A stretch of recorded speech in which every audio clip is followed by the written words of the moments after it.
Christophe sur France Maghreb 2.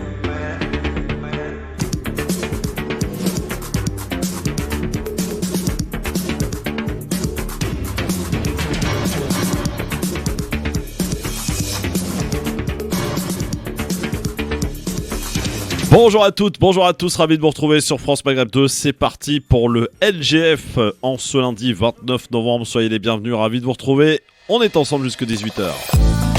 Avec au programme aujourd'hui le nouveau variant qui sème le trouble dans le monde entier. Est-ce qu'il vous inquiète ? Est-ce que les mesures qui ont été prises sont à la hauteur selon vous ? On en reparlera bien entendu avec nos débatteurs. Nous parlerons aussi de Zemmour. Outre le doigt d'honneur à Marseille, eh bien, les idées d'Éric Zemmour, c'est ce qui nous intéresse. Se sont-elles répandues en France selon vous ? Il y a ceux qui prononcent des idées, puis évidemment les répercussions que ces idées peuvent avoir. On en reparle bien entendu de tout cela sans oublier le zapping, Libertad. Et c'est parti pour le Grand Forum jusqu'à 16h, 18h. Bienvenue dans le Grand Forum, présenté par Christophe Pro. Le Grand Forum. Le Grand Forum en ce lundi, ravi de vous retrouver, c'est lundi aujourd'hui et le lundi il y a Ali forcément. Comment ça va mon Ali ? Bah plutôt bien, très bien, et toi ? Bah oui, très très bien, depuis le temps. Depuis la semaine dernière quoi en fait. Exactement. C'est ça. Alors Ali va bien ? Il a passé une bonne semaine, un bon week-end ? Oui, un très bon week-end, oui, reposant. Reposant, c'est parfait, très bien. Le Ballon d'Or, t'as une idée de qui va l'avoir ce soir ? Oh, je pense que c'est Adidas, Messi, hein. Ouais, apparemment c'est ça, c'est Adidas Messi. C'est en tout cas Evra qui a fait la bourde hier sur Twitter, enfin sur les réseaux sociaux. Apparemment, ouais, c'est Messi. Est-ce que tu penses d'ailleurs qu'il le mérite ce Ballon d'Or ? Sincèrement, de façon objective sur l'ensemble de l'année, parce que le Ballon d'Or, il faut revenir sur la définition. Je pense qu'il ne méritait pas. Il y avait des joueurs tels Lewandowski ou Benzema qui, à mon avis, pouvaient prétendre à être sacrés meilleurs joueurs, du moins pour cette année. Ouais. Effectivement. Alors, vous entendez du bruit derrière nous, c'est normal. Il y a du monde aujourd'hui sur France Maghreb 2, dans les studios, évidemment, avec Gamal Abina qui arrive. Et quand il y a Gamal Abina, évidemment, ça s'entend. C'est un petit peu, voilà, évidemment, Gamal Abina. Salut mon Gamal. Ça va et toi ? Ouais, je mets le point, tu connais la musique. Ouais, tu connais la musique, bien entendu. Ouais. Alors, et aujourd'hui, il y a du beau monde dans les studios sur France Maghreb 2 et ça fait plaisir de la voir avec nous. Elle nous vient de Nice, du soleil. Elle est venue retrouver la grisaille parisienne, le froid parisien. C'est notre Faiza nationale qui est avec nous aujourd'hui. Et ça fait bien plaisir de la voir après Maître Hassan Boukhalifa qui était dans nos studios aujourd'hui. Eh bien Faiza, comme quoi c'est les sudistes qui remontent dans le nord en ce moment et ça fait plaisir. Hein, Faiza, coucou Faiza. J'ai pas encore mis le casque. Bah vas-y, mets ton casque, installe-toi. T'as vu, c'est pas comme à la maison, hein. Oui, voilà, on est à la radio là. Du coup, il faut faire des trucs là ici. Voilà, c'est ça, faut faire des trucs, faut travailler, tout ça. Comment ça va ma Faiza ? Ça va bien et toi ? Ouais, qu'est-ce que t'es belle. Bon, je voulais dire bonjour déjà à tous les auditeurs, auditrices, parce que ça fait longtemps que j'ai pas participé à l'émission, donc ravi de C'est retrouver vrai, ça. tout le monde. Ouais, Comment ça se fait d'ailleurs ? J'ai des enfants qui prennent beaucoup de temps, beaucoup d'énergie. Ouais, c'est ça, effectivement. Gamal Abina est avec nous aussi, tu le connais évidemment, notre Gamal national. Et puis, il y a notre Sofiane là, il est où Sofiane là ? Viens ici Sofiane. Bah viens Sofiane, viens. Sofiane Nardari évidemment. Il y a tout le monde aujourd'hui, Voilà, c'est la fête là. c'est la fête, c'est lundi, c'est magnifique. Voilà, sur France Maghreb 2, ravi de vous retrouver en ce lundi. Ça fait vraiment plaisir que tout le monde soit là aujourd'hui. Sofiane Nardari qui est avec nous. Ali, t'es bien entouré aujourd'hui, hein. T'as une sacrée équipe, hein. Ah oui, t'as vu, hein. Impeccable. Vous savez, tout le monde s'installe, il y a du level, comme on dit. Hein. Il y a du niveau là pour le coup. Ça va Sofiane ? Très bien, Christophe. Alhamdoulilah, installe-toi mon soir, installe-toi. Tranquille, on va faire un petit quiz comme on les aime. Tu vas voir, ça va être super bien. Je peux pas tricher là du coup aujourd'hui. Ah, pas de Google, pas de Google. Voilà. On peut aller faire un truc à la niçoise. C'est embêtant, hein. On va voir. Hein. Bon, allez, c'est parti. Tout le monde est prêt pour un petit quiz ? Allez, c'est parti. Yallah. Le quiz. Alors, le quiz avec mes petites questions. Qu'est-ce qu'il y a ? Tout le monde est bien installé, ça va ? Il y en a qui partent. Qu'est-ce qu'il y a ? Il y en a qui partent. Il y en a qui partent ? Ouais. Qui part ? Je sais pas, j'ai un monsieur. Un monsieur ? Je le connaissais pas. Ah bon ? Non, c'est monsieur Boukhalifa. Monsieur Boukhalifa, Gamal Abina, voyons. Putain, Gamal, il comprend rien. Je regarde pas la télé, moi. Mais c'est pas la télé, c'est la radio. C'est pire, on voit rien. C'est Maître Hassan Boukhalifa, avocat au barreau de Paris et de Marseille. Ah, d'accord. Voilà, bah voilà. Par contre, mon micro, il est pas top. Si, il est top. C'est moi ? T'inquiète. Bon, Gamal, Faiza, Sofiane, Ali, tout le monde est là. Attention, première question. Qui est élu premier secrétaire du Parti Socialiste au temps où il existait encore. Jospin En 1997. 97, Jospin, non? François Hollande. François Hollande, bravo Faiza. Ça, je l'ai dit au hasard sans tricher. Au moment où j'ai pas triché. C'est quoi cette feuille là? Bonne réponse de Faiza. Non, on n'a même pas le temps de Même pas, googliser. non, Même pas le temps. J'ai pas eu le temps de tricher. Quel leader politique, c'est là ma deuxième question, quel leader politique s'est dit excédé de voir comment sont traités les musulmans dans ce pays? Jadot? Non. Mélenchon. Mélenchon Ah, ouais. est une très bonne réponse. Non, mais j'ai dit non à Gabal. Oui, non, mais Il a dit non à Yannick Jadot. Jadot, planté, c'est celui-là, pas c'est Jadot. bon. Alors, c'était J'ai gagné, monsieur Mamie. lors de son Là, je gagne interview. 2-0. à la régulière. Lors de son interview sur BFM TV, voici ce qu'il a dit. Je suis excédé de voir comment sont traités les musulmans dans notre pays, sur toutes les tribunes. Voyez-vous, les musulmans de France, les musulmans d'une manière générale, n'ont jamais manqué à la France, ni à Monte Cassino, ni au débarquement de Provence. Jamais ils n'ont manqué à la France, alors que bon nombre de ceux qui leur font des leçons, eux, ont manqué à la France, dans d'autres générations. Par conséquent, je vais vous dire une chose, madame, qui concerne vos enfants comme les miens. Il va falloir qu'on vive tous ensemble, quelle que soit notre religion. Et ça ne sert à rien de montrer, de faire sortir une patte qui ne reviendra plus jamais dans le tube si on la laisse sortir. Cette patte, ça s'appelle la haine. Ça s'appelle la stigmatisation. Ça s'appelle insulter les gens à cause de leur prénom, sans qu'on ait l'impression qu'il y ait une réaction. Jusqu'au jour où j'ai pu avoir à BFM le débat salutaire que j'y ai eu. Eh bien, voyez-vous, des tas de gens pensaient qu'on était tous d'accord pour dire oui, les musulmans, en gros, comme il y en a qui sont radicalisés, ils sont tous insupportables. Ce n'est pas mon avis. Voilà. Ce qui nuira le plus à la France, ce sont les haines religieuses. Voilà. Alors, les radicaux, quelle que soit leur religion, m'insupportent au dernier degré. Les radicaux qui tuent au nom du Christ 90 personnes ou qui vont tirer sur une mosquée, comme ça a été le cas en Zélande, m'exaspèrent et n'ont rien à voir avec le christianisme. Les radicaux qui tuent des gens ou qui en égorgent au nom de l'islam n'ont rien à voir avec l'islam. Voilà ma conviction profonde, même si je sais que certains de mes amis disent que toute religion porte à l'excès. C'est ce que je ne crois pas personnellement, parce que je viens d'une tradition chrétienne et il n'y avait aucun assassin. Ma mère était une catholique pratiquante et interdisait que l'on parle mal des musulmans à la maison et a appris à son petit garçon, et j'en témoigne à mon âge, une forme d'amour pour les autres dont je ne me dédierai jamais. C'est pas beau ça? 3 minutes de Mélenchon à mettre au compteur. Ouais, Donc, tu lui as faudra laissé un 3 mois. gros temps de parole, là, Christophe. Ah ouais, Voilà, mais c'était c'est 3 magnifique. minutes pour tous les autres. Ça fait du bien. Et puis, Ouais, ça fait Ça du dépend à bien. qui, hein. il y en a qui vont comprendre, voter pour. Alors, c'est pas le but de la manœuvre. Non, non, pas du tout, c'est un Ça extrait. fait du bien, Qu'est-ce ça qu'il y a? fait du bien. Qu'est-ce qu'il y a, Gabal? Qu'est-ce qu'il y a? Il est en campagne, ça fait du bien. Moi, j'ai une mémoire qui est pas courte, hein. Je me souviens de sa position à l'époque. Et surtout, ça fait du bien. J'en ai marre qu'on caractérise les fils d'immigrés comme étant essentialisés musulmans. C'est vrai que c'est de bon ton, comme à l'époque des colonies, de nous traiter de musulmans. Quand je dis traiter, c'est leur façon de nous voir, évidemment. Mais il n'y a pas que des musulmans dans l'histoire qui sont racisés. Il n'y a pas que des musulmans qui sont exclus. Et la motivation musulmane cache difficilement un racisme à peine déguisé. Donc, c'est bien beau de parler de musulmans, mais même lui, il tombe dans le piège, hein. Ah oui, Faiza?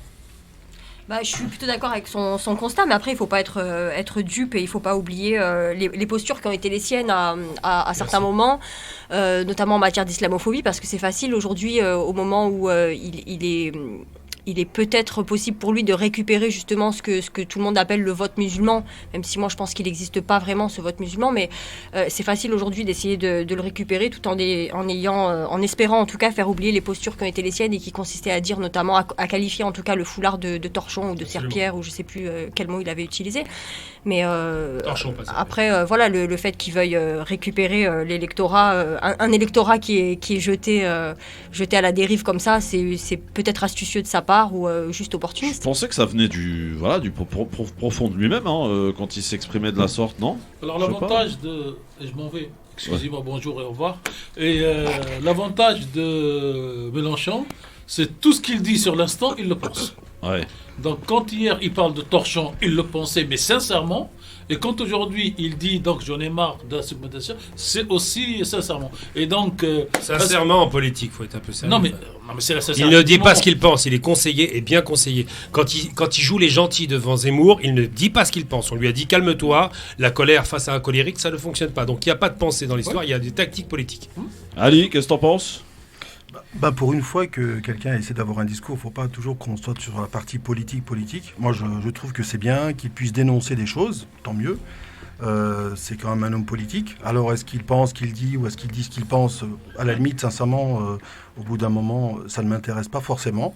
Mais c'est bien d'avoir quelqu'un qui, de temps en temps, ait un discours. Et alors, la portée, est-ce que son discours va avoir une portée? Là est la question. Mais sincèrement... C'était lors d'un échange avec Apolline de Malherbe, voilà, je précise. Mais sincèrement, moi, ça me fait plaisir parce que, même si on n'a pas besoin d'être mélenchoniste, mais au moins son discours... Il ne faut pas toujours voir un caractère politique. Si on l'enlève le caractère politique du personnage, c'est un discours qui est cohérent parce qu'il dénonce des choses que tout le monde dénonce. C'est vrai, toute la journée on parle d'islam, de musulmans, l'islamophobie, il faut laisser un peu les musulmans tranquilles. Je pense sincèrement que son discours est plutôt clair et il a le mérite d'exister. Eh bien, moi, j'ai envie de vous renvoyer quelque chose qui est intéressant, parce qu'on parle du Mélenchon national, qui fait campagne, évidemment, dans ce qui reste de la gauche comme réservoir électoral, donc à savoir les Maghrébins en particulier. Mélenchon en Afrique n'a pas le même discours, bizarrement. Mélenchon en Afrique, il considère que Berkane doit consigner. Mélenchon en Afrique considère que la France sauve l'Afrique. Voilà ce qui a été dit. Ça, faut pas l'oublier, parce que vous l'entendez pas, moi je l'entends un peu plus. Effectivement, Mélenchon, il garde sa posture de domination, entre guillemets, impériale française. Ça, bizarrement, il ne condamne pas. Et j'ai eu l'occasion de discuter avec son numéro 2 à l'époque, qui n'avait pas condamné ce positionnement d'une France qui voudrait briller à travers le monde. De toute façon, vous n'êtes jamais content. Non, pas jamais. C'est des smarties qui nous donnent. Des friandises, ça vaut rien. C'est des friandises, ça vaut rien. Moi, c'est les actions qui m'intéressent. Ça s'appelle la diversité des opinions. Ça, absolument. Et de toutes les façons, quand on a un parti pris politique respectable, quelle que soit la position, on ne va pas changer. Si demain Zemmour il dit je me suis trompé, les musulmans sont bons, ils sont gentils, on dira de toute façon c'est un menteur. Donc il faut suivre ses convictions et voir la portée, comme a dit Ali, la portée d'un discours à un moment X pour savoir est-ce qu'il va faire bouger, non pas les électeurs parce qu'ils ne bougent pas, mais plutôt la perception que quelques-uns en ont. Ça, c'est important en sciences politiques. Parce que juste par rapport à ce que disait Gamel, il est effectivement, il fait référence effectivement au passé peut-être de Mélenchon, de ses conseillers, mais à ce que je sache, Mélenchon n'a jamais eu le pouvoir. Moi, je ne suis pas mélenchoniste, mais il n'a jamais eu le pouvoir. Il était dans un parti de pouvoir, oui, au PS 37 ans. Oui, mais quand il était au PS, peut-être qu'il était alors, je ne le défends pas, mais moi je dis aujourd'hui, en tout cas en 2021, plutôt maintenant en 2022, il n'a jamais exercé le pouvoir. Donc au moins, il a le mérite de dénoncer des choses. Et sincèrement, moi, ça me fait Et toi qui es féru plaisir. d'histoire, cher Gamal, je te renvoie un discours, un meeting qu'il avait fait au Prado, à Marseille en 2017, lors de la campagne qui était juste magistrale en matière d'histoire, de l'apport des Maghrébins en France, etc. C'était extraordinaire son discours. Ça j'entends bien, mais je rappelle quand même que le monsieur a été formé par le PS pendant 37 ans. Oui, pas on 3 sait jours. ça, oui. Je rappelle que le monsieur, quand il a manifesté pour la Palestine en 2014, si je ne me trompe pas, il a quitté, et ça c'est très très grave, faut pas oublier, on bombardait des gens, il y avait des morts, il a quitté une manifestation palestinienne parce qu'il était outré que la sécurité soit faite par des musulmans de l'UIF. Quand on a une conviction, elle va jusqu'au bout. Et puis après, j'ai envie de citer un homme qui est très souvent cité par monsieur Mamie, les promesses n'engagent que ceux qui les écoutent. Je ne crois pas aux promesses. Ouais. Dites donc, ça nous fait 2-0 pour Faisal là. Je suis pas venu pour rien aujourd'hui. Ouais, je vois ça. Ne me portez pas l'œil s'il vous plaît, parce que là je sais pas si l'équipe de foot a gagné hier, Nice ou pas, mais elle est venue prendre la revanche. Exactement. Ils ont perdu Nice hier, ouais. Ils ont perdu Nice. La prochaine fois, c'est face à Paris d'ailleurs. On va racler. On y sera. Troisième question. Je cherche une styliste et couturière franco-italienne. Alors ça date un peu, elle est morte en 1970. Nina Ricci. Bonne réponse, Gamal Abina. Je vois qu'il est premier chez les. Il achète son parfum. Il offre toujours le parfum de Nina Ricci pour ne pas se tromper. Exactement. Donc il est toujours là-dedans. Attention, quatrième question. Ça se passe dans le Val-de-Marne. Un médecin a été interpellé. Il est soupçonné d'avoir vendu combien de faux passes sanitaires? C'est 20 000 ou 2000? Non, beaucoup moins. 250. 220 exactement. Voilà, Sofiane, t'es plus proche de la bonne réponse. Je te donne la bonne réponse. 220. Non, mais les points de Sofiane sont pour moi déjà. Il est venu avec moi et les points de Sofiane, ils me reviennent d'office. Il est en garde à vue, ce médecin, qui est vendu 1000 euros. 1000 euros quand même. 1000 euros pièce le faux pass sanitaire. C'est quand même 1000 euros. C'est quand même pas rien. C'est un peu honteux de sa part. Je cherche un ancien membre des Beatles, guitariste, compositeur, magnifique et chanteur mort en 2001. Monsieur George Harrison. Bonne réponse, monsieur Gamal. George Harrison, c'était ça, écoutez, souvenez-vous.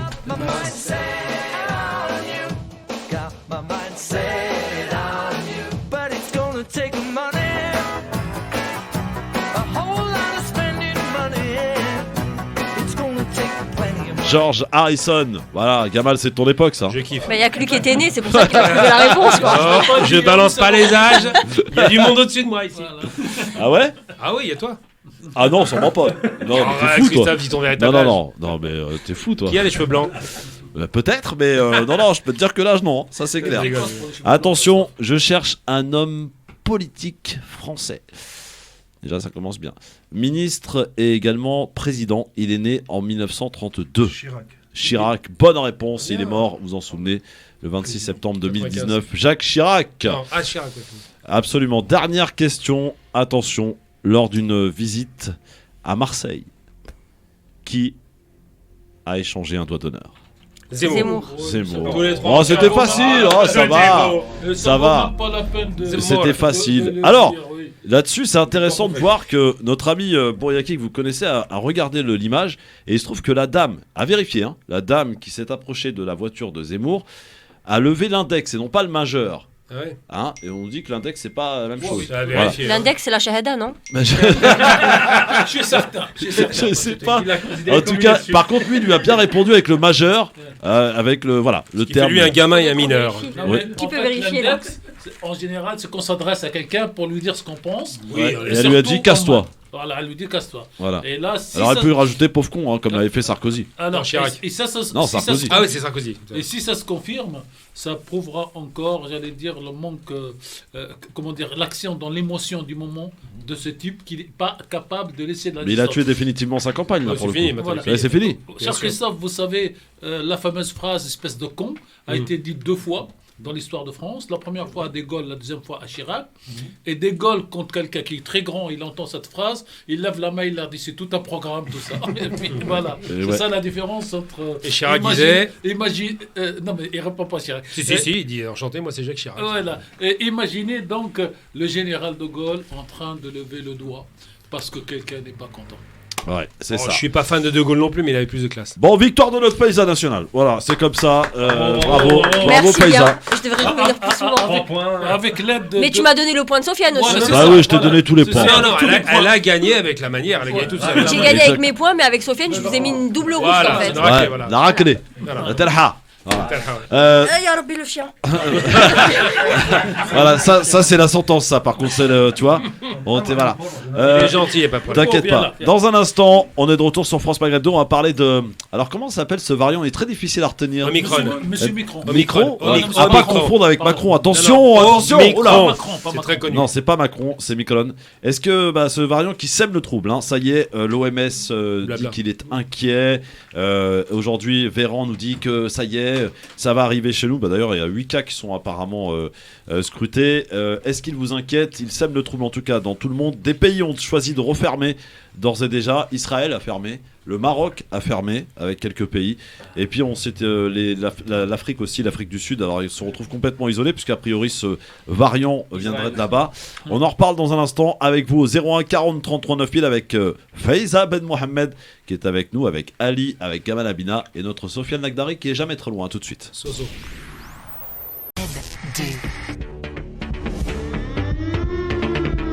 Le LGF sur France Maghreb 2, l'émission de référence. Soyez les bienvenus sur France Maghreb 2 avec aujourd'hui Gamal Abina, avec Ali et Faiza Ben Mohamed qui est avec nous en studio aujourd'hui. Elle nous Ce qui fait plaisir, vraiment. Ouais, ça fait plaisir hein, de la voir en vrai, Ouais, en chair et en os. en chair et en os, absolument.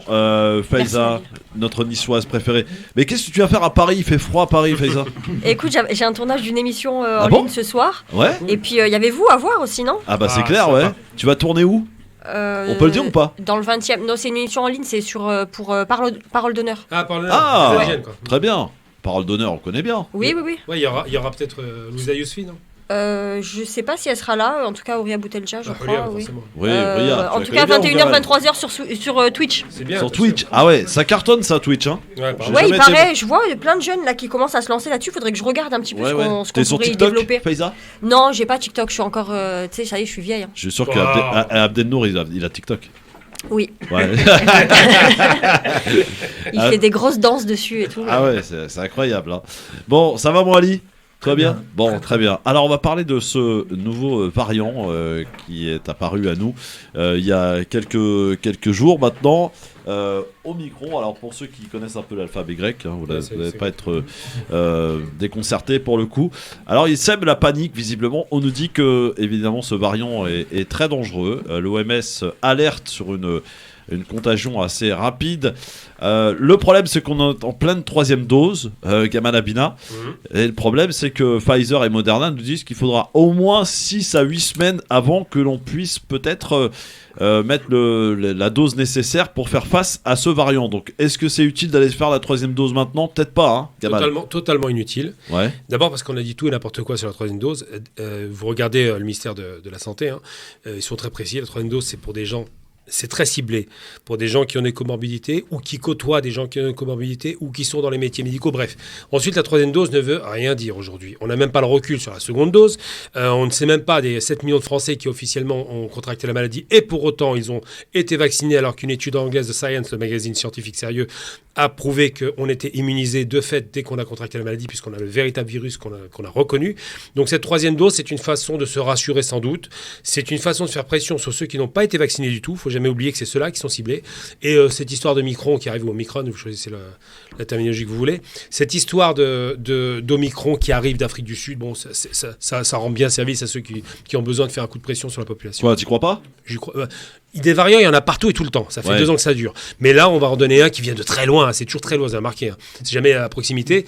Un coup, c'est le Brésil, l'Afrique du Sud. C'est les pays souvent qui sont dans l'hémisphère sud pour faire peur. Mais en vérité, c'est une plaisanterie. C'est une façon de faire pression. C'est psychologique. Ouais. Faiza, est-ce que tu vois cela du même œil que Gamal ou alors est-ce qu'il t'inquiète davantage ce variant-là ? Disons que la présence de nouveaux variants, au bout d'un moment, il faudrait qu'on passe à l'indifférence en fait. Je vois pas. Si vous vous rappelez bien, à la fin du printemps dernier, quand il y a eu l'apparition du variant Delta, on nous a dit voilà, il vient d'Inde, il est beaucoup plus contagieux. Enfin, potentiellement beaucoup plus contagieux. On ne sait pas si ça a été vérifié ou pas. Du coup, il est potentiellement, il fait des symptômes beaucoup plus graves. Il est plus ceci, plus cela, machin. Et là, on se rend compte qu'aujourd'hui en France, ce variant Delta, il représente 99,2% des contaminations, c'est-à-dire presque toutes. Et il n'y a pas eu plus de morts, il n'y a pas eu plus de catastrophes qu'il y avait avant, en fait. Donc du coup, la présence d'un nouveau variant sud-africain, d'ailleurs, c'est le 2e variant sud-africain, je vois pas qu'est-ce que ça nous apporte de nouveau, quoi de neuf sous le soleil, en fait, parce que là, on va se refaire une injection. Mais est-ce que s'il n'y avait pas eu ce variant, on nous aurait quand même demandé cette 3e dose ? Je pense que oui. Donc toutes les excuses sont bonnes pour justifier. La 3e dose a été annoncée avant le variant. Pour justifier par la peur de laisser les Français encore s'asseoir sur un petit peu de leur liberté. En fait, c'est tout. C'est faire peur pour réduire les libertés individuelles, pour faire passer encore plus longtemps ce pass sanitaire. Et de toute manière, on a beau râler, on va le faire quand même, quoi. Est-ce que Ali, on est, comme certains le disent, en dictature sanitaire ? Le mot dictature est peut-être un peu fort. Oui, mais justement, je fais que reprendre que certains disent, des antipasses sanitaires, par exemple. Oui, comme le disait Gamal, il y a peut-être une volonté d'inciter les gens non vaccinés à se vacciner. La chose simplement qui est juste un peu étonnante dans cette maladie, parce que nous ici, on n'est pas des spécialistes, on n'est ni infectiologues ni médecins. Donc on essaie d'avoir une attitude de citoyen. Un citoyen, ce qu'il souhaite, c'est effectivement, quand il y a une maladie, quelle qu'elle soit, c'est qu'effectivement les autorités mettent tout en place pour pouvoir trouver les remèdes adaptés. Ouais. Alors maintenant, on commence à parler effectivement des variants. Nous, on n'est pas spécialistes, mais on sait qu'effectivement les variants, ça existe depuis longtemps. Moi, la seule chose un peu qui m'interpelle dans ce feuilleton Covid, c'est un peu comme les feuilletons, je crois, sur Netflix, hein, c'est que dès le départ, on nous avait dit que c'était une épidémie qui était mondiale. Donc l'OMS s'en est un peu chargé. Ce que je n'arrive pas à saisir, c'est pourquoi est-ce qu'il n'y a pas eu un consensus auprès de tous les grands laboratoires de façon à ce que tous ces vaccins restent dans le domaine public, que tout le monde peut avoir, que Pfizer, Moderna, qu'on n'ait qu'un seul vaccin, que tout soit dans le domaine public.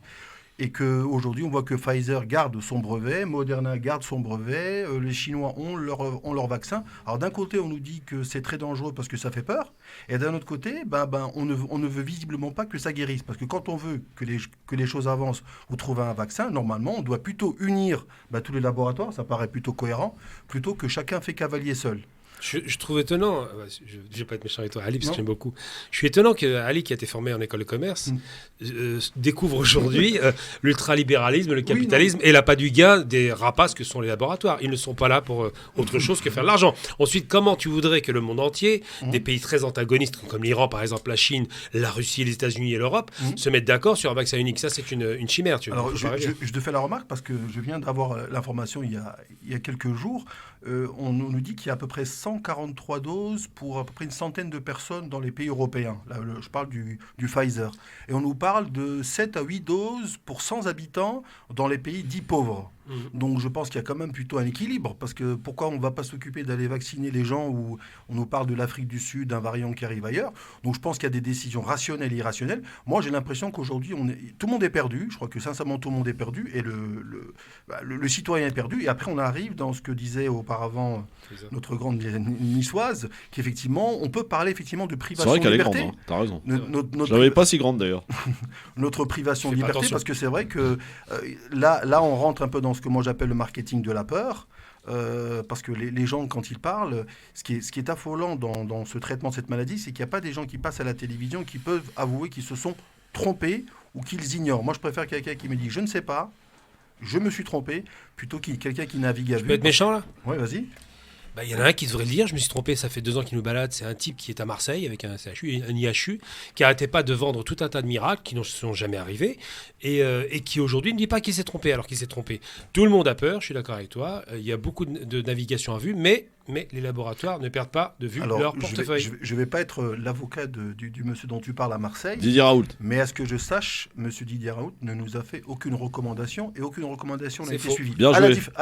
C'est faux. Comment ça, c'est faux? C'est faux. Attends, je termine, Gamal. À la différence de Pfizer, qui te demande de faire un vaccin, on ne nous a jamais dit au début que 6 mois après, on allait certainement être faire une deuxième dose. Ça, c'est normal. Que de 6 mois après maintenant, parce que, alors je sais pas, je te pose une question. Pourquoi est-ce que le Pfizer, on nous a dit que la 3e dose, il fallait attendre 6 mois, et maintenant on apprend que 5 mois suffisent?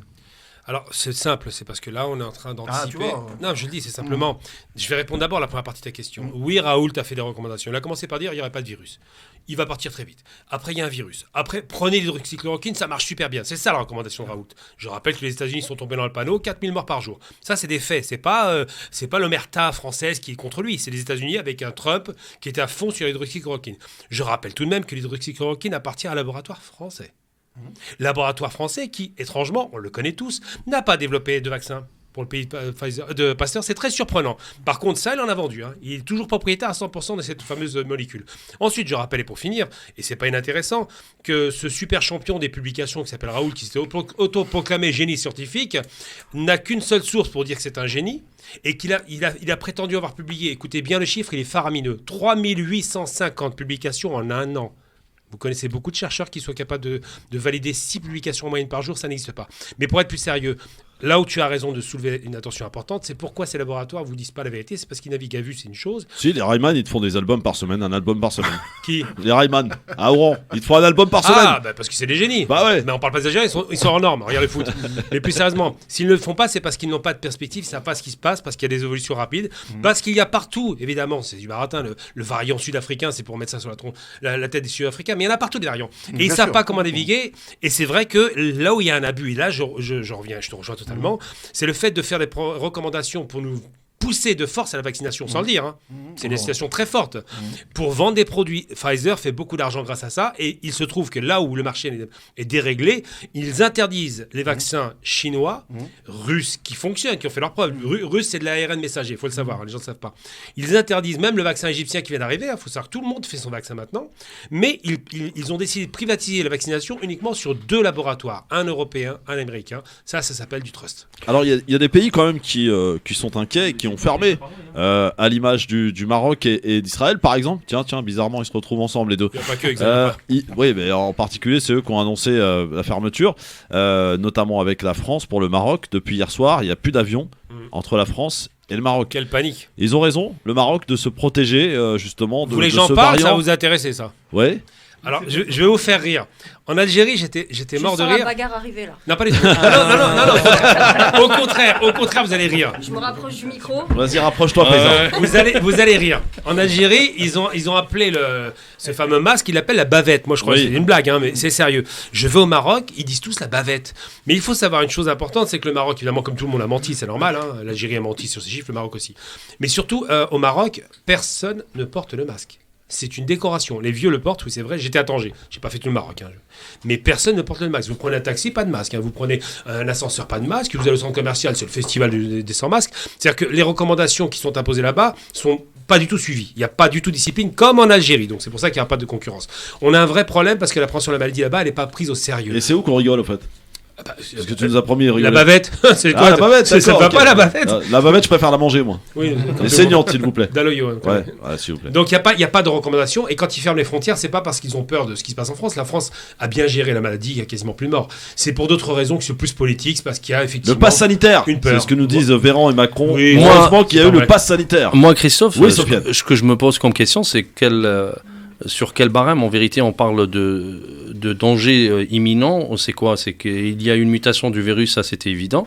Mais à partir du moment où on nous dit qu'on va fermer, on va confiner, etc., c'est dans quel but, en quelque sorte? C'est-à-dire, au départ, on parlait de nombre de patients qui étaient en réanimation. Après, on est passé au nombre de cas hospitalisés. Absolument. Maintenant, on parle au nombre de cas de contagion. C'est normal qu'il y ait un virus qui a muté, qui vient du Botswana ou qui vient du Sud-Afrique. C'est tout à fait normal. Est-ce qu'il faut remettre les tests gratuits, en l'occurrence, pour justement que les gens puissent aller se faire Moi, tester? je me pose tout d'abord la question pourquoi l'alarme, autant alarmer les gens, parce que pour le moment, et on a vu une étude scientifique sur le virus Omicron d'une étude scientifique sud-africaine, et elle parle d'une grippe.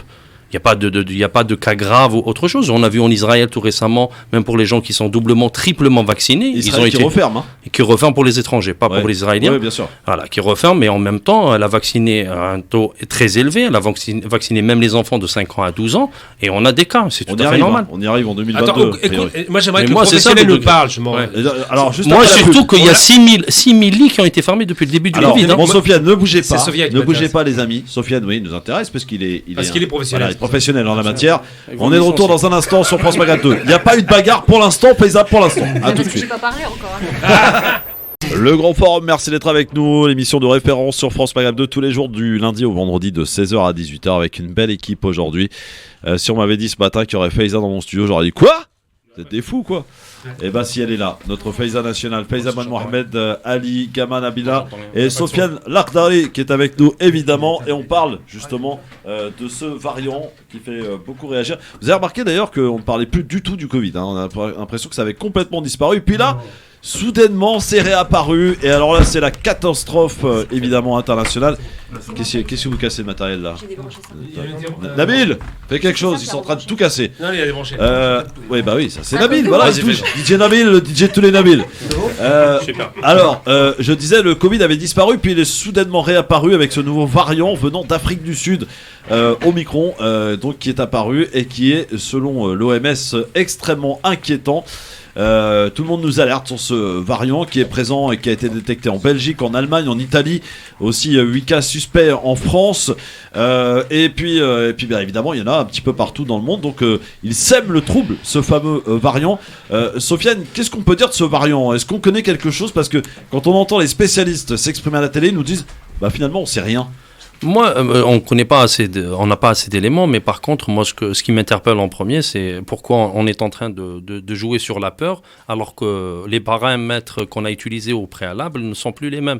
Avant, on parlait en nombre de morts, après en nombre de personnes en soins intensifs, après on a parlé en nombre d'hospitalisés, maintenant on parle nombre de cas de personnes atteintes de virus. Mais est-ce que les gens qui sont atteints de ce virus, est-ce que c'est des cas graves? Est-ce que c'est pas des cas graves? Et il s'avère que c'est pas des cas graves. Est-ce que c'est des personnes vaccinées ou pas vaccinées? C'est des personnes vaccinées et des personnes non vaccinées. Par conséquent, les gens se posent la question, est-ce que le fait de se vacciner peut éviter les formes graves de ce virus qu'on n'a pas encore tous les éléments? Mais moi, jouer sur la peur, c'est ça qui m'interpelle le plus. L'OMS qui te parle et redoute mais sur 700 000 morts en Europe. Comme ils nous ont dit qu'il y aura une grippe espagnole. Mais je laisse Faiza parler un peu parce qu'on a un peu monopolisé la parole. Faiza. Je voudrais revenir sur ce que vous avez dit juste avant la pub concernant le Maroc. Oui, pourquoi S'il il a vous plaît. fermé le Maroc, Faiza, vraiment, on peut se poser la question parce que le Non, mais Maroc a besoin du communiqué, il est tourisme. clair, Ouais. Christophe. Le communiqué, il est très clair. Ouais. Il dit c'est pour conserver les acquis du Royaume du Maroc en matière de lutte contre la propagation de la Covid. Il faut rappeler, là, on a vérifié pendant la pub, le Maroc, il a vacciné 65% de sa population. C'est le plus fort taux au niveau du continent africain. C'est le pays qui a mené la meilleure campagne en matière de vaccination, en matière de lutte, même sur la question des gestes barrières et tout.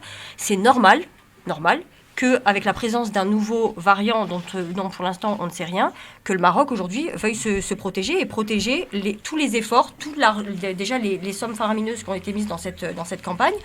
La mise à disposition des doses, notamment avec le concours aussi de l'Europe, qui a fourni je ne sais plus combien de doses au Maroc comme à d'autres pays africains, comme aussi au Maghreb. Pour moi, ça me choque pas du tout qu'aujourd'hui le Maroc veuille se protéger. On est sur un nouveau variant sur le même continent. Alors certes, c'est pénible pour ceux qui sont coincés là-bas, pour ceux qui voulaient partir. Même nous, là, franco-marocains, on est en train de se dire quand est-ce qu'on va pouvoir repartir. On ne sait pas. Là, on nous parle de 2 semaines. Après, on a parlé de jusqu'à nouvel ordre. On n'en sait rien. Mais en vrai, si ça peut sauver des vies, moi, ça me choque pas du tout que le Maroc prenne cette décision-là. Et on voit bien que c'est potentiellement une bonne solution puisque ce sont une série de décisions qui sont en train d'être suivies même au niveau européen, puisqu'on voit d'autres pays qui sont en train de fermer leurs frontières et en train de faire la même chose. Pas nous, donc, pas une ici. fois encore, oui, aujourd'hui. Bah oui, parce qu'on en reparlera la semaine prochaine. On est en campagne électorale, n'oublions pas ça. Je voudrais finir en disant que je pense que le Maroc a pris la bonne décision et encore une fois a été précurseur comme depuis le début de cette crise sanitaire. Précurseur. Voilà. Je suis à deux doigts de sortir mon drapeau. C'est l'Algérie qui a été la première à fermer ses frontières. Mais je te rejoins sur... On lui reprochait. Et on lui reprochait. Je te rejoins sur un point, Faiza. Effectivement, le fait de fermer les frontières est la seule bonne décision que peut prendre un pays pour protéger sa population. C'est-à-dire qu'on ne veut pas continuer à exposer les gens avec des gens qui peuvent venir contaminer. Surtout dans des pays du Sud où ils n'ont pas les moyens de faire face à une vague comme celle-là d'épidémie. Donc effectivement, il vaut mieux anticiper que de guérir. Ouais. Alors, je vois que le nationalisme a gagné aussi les Marocains, Faiza, c'est bien. Et c'est à cause des Algériens, ça. C'est la justice. C'est ce qu'on a entendu dans les studios par Farid Tabsavali. Vous avez envoyé la pub pour pas que je réponde. Ben non, on peut pas du tout. Arrête. Il y a un complot. Arrête tes bêtises. Kader est avec nous, Kader d'Alfortville, je crois. Salut Kader. Salut Christophe, salut à toute l'équipe. Salut mon Kader. Donc à propos du fermeture des frontières du Maroc, pour moi c'est plus politique qu'autre chose. Parce que fermer la frontière à la France, on n'a même aucun cas détecté en France. Donc c'est politique pour moi, ça n'a rien à voir avec le variant ni quoi que ce soit.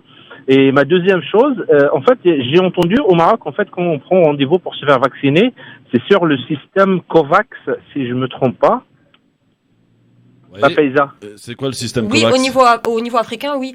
COVAX, c'est un protocole qui a été mis en place au niveau pour pouvoir vacciner tous les pays d'Afrique, que ce soit le Maghreb comme l'Afrique subsaharienne ou l'Afrique australe. Il y a des contingents de doses qui sont émises par l'Union européenne, par d'autres pays qui leur donnent des vaccins pour que ça puisse être acheminé plus rapidement. Et ensuite, tout est mis en commun au travers de COVAX, qui ensuite redispatche en fonction de la population, en fonction de l'accès aux soins, en fait. Et qu'est-ce qui te pose problème là-dedans ? Et là, c'est même pas ça, en fait, le programme, d'accord, lui-même, mais là, c'est pour prendre rendez-vous et se faire vacciner. C'est-à-dire, ce système, il est international, il est mondial, même en France. Et donc, en revenant pas sur l'hypothèse du complotisme ou quoi que ce soit, mais en fait, tout le monde, avec le pass sanitaire, il y a une base de données internationale, il y a tout le monde qui oui, d'accord. Voilà. Ok, très bien. Oui. Le Maroc, c'est le seul pays parmi les pays africains qui a imposé le vaccin obligatoire du jour au lendemain. Ils ont parfaitement raison. Voilà. Ouais, mais après, il faut mais au niveau de la population, il n'y a pas eu une préparation. Au niveau de la population, si ici en France, on est nombreux, enfin, je dis on, mais moi, ça ne me concerne pas, mais il y a beaucoup de monde qui ne veut pas ici se faire vacciner. Il faut comprendre que dans les pays où les médicaments, il n'y a pas de système de sécurité sociale et où les gens, ils n'ont pas de médicaments gratuits et tout, que quand on leur dit vous allez vous faire vacciner gratuitement, ils y vont, ils ne se posent pas la question de savoir s'ils vont aller manifester samedi. Alors Kader, t'es vacciné toi ou pas ? Kader, non, pas du tout. Non ? Non. Et Je pourquoi l'ai chopé, déjà c'est bon, ça y est, je l'ai. C'est un argument, c'est un bon argument. Oui, bah oui, il l'a chopé, donc il est tranquille. Non, hein. mais là, ce que Voilà. dit Fenza est très juste. Merci Kader. Merci. Ce que tu dis est très juste. En vérité, ce luxe qu'on a ici en Europe de refuser la vaccination, c'est petits bourgeois. Et effectivement, les pays du Sud, dès qu'on leur donne le vaccin, ils se précipitent parce qu'ils ont conscience du danger. Ensuite, soyons clairs, en Afrique du Nord, la Tunisie on a vu ce qui lui est arrivé, malheureusement c'est le champion quasiment d'Afrique du nombre de morts en proportion de la population, mais l'Algérie ou le Maroc ont des systèmes de santé extrêmement faibles, dans un cas gratuit, dans le cas payant, mais quoi qu'il en soit faible, pas bien distribué sur le territoire, et si ce genre de choses arrive, c'est vraiment une hécatombe, donc ils ont bien fait d'anticiper, bien fait de fermer les frontières, et là pour le coup, quand il faut rendre à César ce qui appartient à César, quand une chose bien est faite, et il faut le féliciter. Ensuite, concernant la vaccination obligatoire, ça se négocie même pas. Ça aurait dû être le cas en France. Malheureusement, c'est pas le cas. T'es d'accord, Sofiane, la vaccination obligatoire ? Moi, pour les personnes âgées ou personnes avec des comorbidités, mais aller pour vacciner les enfants ou des personnes jeunes, où on a vu le taux...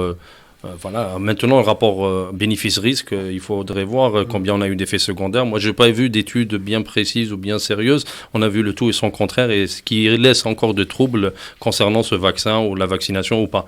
Malheureusement, on a des gens qui disaient le contraire, tout le contraire maintenant, qui disent tout le contraire de ce qu'ils disaient il y a quelques mois. Ouais. Et c'est les gens, c'est les mêmes qui sont invités, réinvités, les Martin Blachier, pour ne pas citer par exemple, qui disent... Porte bien son nom celui-là, tiens. Allez, voilà, on le voit bien. Dans un instant, justement, on posera la question à Ali. Et puis, tiens, faut-il rendre la vaccination obligatoire ? Comme ça, on arrête cette hypocrisie avec ce fameux pass sanitaire. Vous savez que vous avez jusqu'au 15 janvier. Et alors, on va essayer de recontextualiser un petit peu les choses parce que personnellement, j'ai encore rien compris de ce qui se passe, en tout cas au-delà du 15 janvier, pour ceux qui n'ont pas fait la 3e dose. À tout de suite. L'émission de référence s'appelle Le Grand Forum sur France Maghreb 2 avec Faiza Ben Mohamed, avec Sofiane Nagdari, Ali et notre Gamal Abina qui officie régulièrement le lundi d'ailleurs. On parle de ce variant dont tout le monde parle aujourd'hui. Il est redoutable, il sème le trouble un petit peu partout dans le monde. Et on va revenir un petit peu ici en Hexagone pour comprendre un petit peu ce qui s'y passe avec donc ces annonces faites la semaine dernière, jeudi dernier, par le ministre de la Santé, Olivier Véran.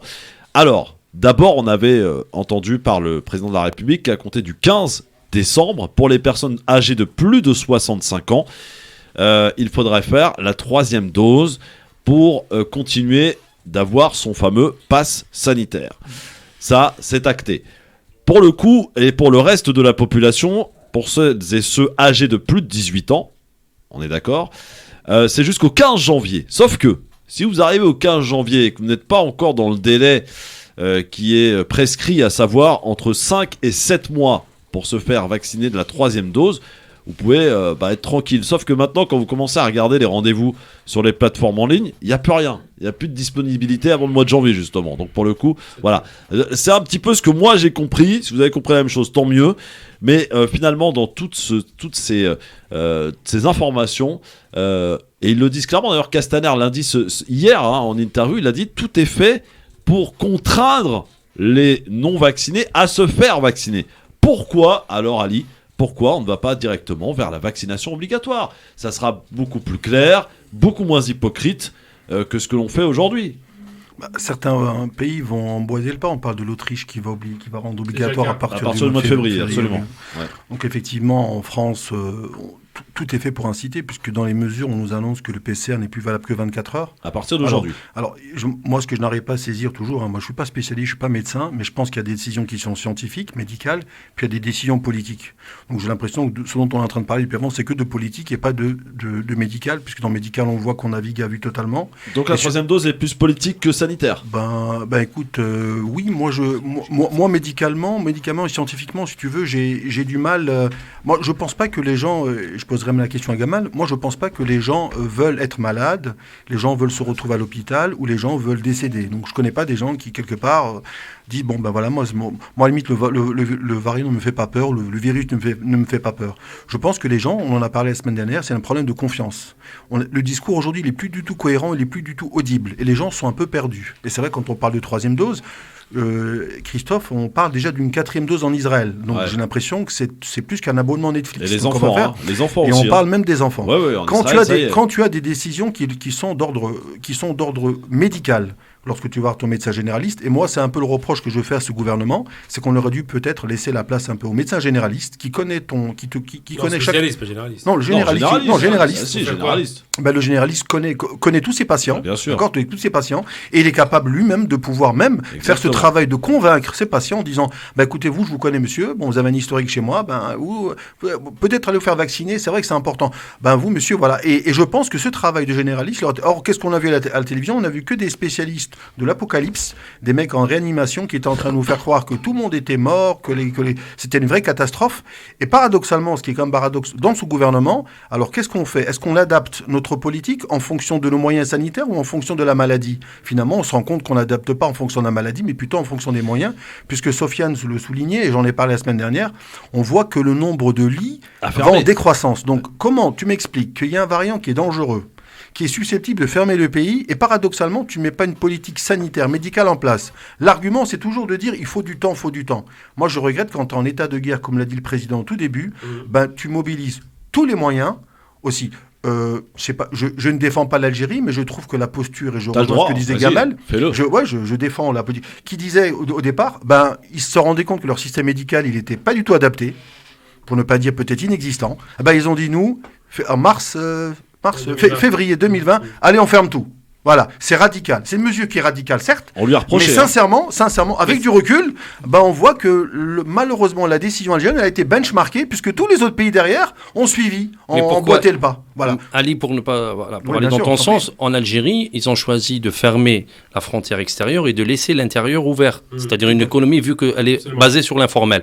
Par contre, d'autres pays, ils ont tardé à fermer, mais ils ont confiné à l'intérieur, c'est-à-dire au niveau économie intérieure, que ce soit en Tunisie ou au Maroc, ils ont souffert. L'Algérie a préféré fermer les frontières extérieures et laisser de l'intérieur les gens. J'ai envie de dire un truc là-dessus. Voilà. L'essentiel de l'économie maroco-tunisienne est une économie qui est basée sur deux aspects. Sur, évidemment, le tourisme, ça c'est évident, un peu l'agriculture, mais surtout et beaucoup de transferts de revenus des travailleurs étrangers qui sont très importants. Donc, effectivement, quand les Marocains résidents étrangers ne transfèrent plus d'argent parce qu'on est en difficulté ici, ce qui est logique, hein, comme les Algériens et les Tunisiens, ça a eu un impact considérable. Je ne crois pas que le fait d'avoir confiné à l'intérieur du territoire a eu un impact saisissant. Pourquoi? Pour deux raisons. Parce qu'effectivement, on circule aussi bien en Tunisie qu'au Maroc, il n'y a pas de barrière particulière. Au début, ils ont été un peu durs, après ça s'est relâché. En revanche, le trou dans lequel ils sont tombés, le trou d'air économique, quand il n'y a plus de tourisme pendant 2 ans, vous imaginez l'impact considérable. Après, concernant ce que tu disais à l'instant, il y a beaucoup, malheureusement, et ça, tu ne tiens pas compte de cette problématique, il y a beaucoup de cinglés, on peut dire, ce que j'appelle les antivax. Je précise bien ce que c'est qu'un antivax. Ça n'est pas quelqu'un qui a peur du vaccin. Ça, c'est quelqu'un qui est normal, et j'ai eu peur du vaccin, donc c'est réglé. L'antivax, il a un principe, je ne me vaccine pas parce qu'on veut m'inoculer des choses incroyables dans le corps, parce que, soi-disant, il y aurait Bill Gates qui mettrait des nanoparticules, ce genre de stupidité, ça vient de leur délire. Et ça, c'est persistant. Et pour vous dire, j'ai une amie, que je ne féliciterai jamais assez pour sa bêtise, elle n'a pas vacciné sa fille pour les vaccins classiques des enfants. C'est vous dire que le principe du phénomène anti-vax n'est pas arrivé avec cette histoire de Covid. C'est préexistant. Et donc... Tu as raison. Je te pose une question. Ton argumentation, elle est top. Il n'y a pas de débat. Mais je reviens. Ça représente combien de nombre de personnes, ça c'est pas mal. Ça a une influence parce que dans les réseaux sociaux, ils travaillent. Combien 10% des anti-vax? On estime à 15% à peu près. Et parce que la résistance... Il y aurait 6 millions de personnes qui ne seraient pas vaccinées. Juste qu'il y a un rapport qui est tombé pour le 2020. Oui. Pour le nombre d'hospitalisés pour Covid, il était de 2%. Alors, rajouter à toute cette alors, ce rapport, comme dit Faiza, il faut le relativiser. Vraiment, c'est très compliqué pour un simple citoyen avec tout. Écoute, il faut le relativiser, ce rapport. J'ai entendu, c'est Blaché qui l'a lancé d'ailleurs. C'est un rapport qui a dit 2% sur l'année. Hein. Faut pas oublier. 2020. Toute l'année 2020. Oui, sur l'année. Mais si vous concentrez la concentration malade sur février-mars, c'était une explosion. C'est-à-dire qu'il relativise un phénomène qui était massif sur une période de 2 mois. Donc, quand on relativise sur l'année, qu'on fait un lissage à l'année, ça ressemble plus à rien, évidemment. Mais en vérité, et je vais vous annoncer un truc, je l'ai déjà dit plusieurs fois, parce qu'il y a quand même le rappeler, bon, nous, on a chopé le Covid, on a vraiment bien morflé. J'ai 20 personnes autour de moi qui sont décédées, directement des amis. Je parle pas de mon oncle en Algérie, parce qu'on vante beaucoup la politique algérienne, qui a fait un travail de fermeture, ça n'a pas changé les choses. Il y a eu beaucoup de morts en Algérie aussi, quoi qu'on en dise. Donc, il ne faut pas relativiser cette réalité. On relativise pas. Par contre, juste une dernière question, je vais poser la question à Sofiane, il pourra peut-être répondre. Oui. Comment cela se fait-il qu'en 2021, je lui ai posé la question la semaine dernière, on n'a pas la pyramide des âges des gens qui sont décédés. Ça, c'est vrai. Moi, j'ai du mal à... Non, j'ai mais du surtout, mal à- je pose une surtout question, pour mais- le motif de décès à chaque fois. Voilà. Quand Non, c'est mais un le- décès, non, quand mais c'est la quelqu'un pyramide- qui rentre avec une leucémie et qui meurt, on dit Covid, parce Non, qu'on mais a trouvé pyramide qu'il des était âges, possible. même Sofiane, peu importe, je vois la pyramide des âges 10 ans, par exemple, voilà, nous avons eu 67 400 décès. Dans ces décès, il y a eu des personnes, plus de 75 ans, il y en avait tant. On est même capable, aujourd'hui, avec l'informatique, de pouvoir donner le nombre exact, la région, la ville, et même l'heure à laquelle, malheureusement, les personnes sont décédées. Cette information ne circule pas. Ouais. Ça, c'est une information qui est comme capitale. Aujourd'hui, quelqu'un est capable de dire le nombre de décès de moins de 25 ans. Si tu dis qu'il n'y a que des vieux, personne ne se vaccine. Non, c'est pas le. Je n'ai pas dit ça. Non, c'est pas ça. Si, Non, mais toi, même s'il n'y a si pas les un gens nombre disent de qu'il y a des décès, vieux, ils vont vous dire bah, vous êtes un vecteur de transmission voilà, de ce virus. je pense qu'on a tous des parents, des grands-parents ou des cousins, des tantes âgées. Je pense pas. J'ai Gamal Abina tous les lundis, Voilà, par exemple. Oui, c'est vrai. Je pense pas qu'on soit suicidaire pour aller demain matin être inconscient si on sait qu'on est porteur du virus, aller tenter le diable avec un membre de sa famille qui est âgé. Qui Comme j'ai un grand âge, je vais être entendu. Est-ce que je peux poser une question moi aussi parce qu'on Attends, parle Hassan, de il ces veut vaccins. dire un petit mot. Oui. Juste, Gamal, par rapport à ce que tu disais sur les antivax, peut-être que la question à se poser aussi, c'est ça fait maintenant pratiquement 1 an qu'on a commencé les campagnes de vaccination en France. Je crois que c'était milieu ou fin décembre l'année dernière. On n'a toujours pas de chiffres sur tout ce qui est effets secondaires. Peut-être que si on avait des chiffres qui montraient que les effets secondaires n'étaient pas aussi graves ou aussi nombreux que ce qu'on peut penser, peut-être que ça rassure un peu les gens. Alors, il y a une chose qu'il faut savoir. Je suis obligé de C'est Hassan, hein, parce que voilà. Oui, on se présente. Hassan, vas-y, présente-toi, Hassan. Hassan, tu débarques comme ça dans l'émission. Il s'appelle Hassan. Salam à Tu tous. viens. Il s'appelle Salam Shalom. Il s'appelle Hassan Lévy, je précise. Non, mais pour répondre à ta Achille, il a question, pris le micro tranquille. mais il a bien fait. Il a bien fait, c'est le peuple qui parle. Mais en réalité, pour répondre à ta question simplement, c'est qu'on a des études qui sont conduites par les laboratoires. On peut les mettre sujet à caution, mais ce qui est certain, c'est qu'il y a une chose que j'attire, enfin l'attention que j'attire sur les gens, c'est quoi? Si les laboratoires voulaient nous vacciner comme du bétail sans prendre de risques, ils n'auraient jamais dit, par exemple, qu'ils faisaient un ARN messager. Ils l'auraient pas dit. Parce que c'est une nouvelle technologie qui a 20 ans quand même, ils n'auraient pas dit ça parce que ça fait peur aux gens. Et là où je te rejoins, c'est vrai que les études sérieuses sur les effets secondaires ne sont pas encore publiées parce qu'évidemment on veut vacciner Il n'y de a masse. pas les brevets des vaccins pour Mais l'instant. si, les brevets Bah sont non, les déjà- brevets c'est 2023. Sofiane, je dis pas de Ils bêtises. sont déjà déposés les brevets, tu rigoles ou quoi? Ils ont pas encore obtenu. 2023. Attention, parce que 2023. alors je vais parler sous le coup du professionnel Sofiane. Pour faire un vaccin, si Sofiane, pour faire un vaccin, il y a 4 les étapes. ok. Il y a 4 étapes.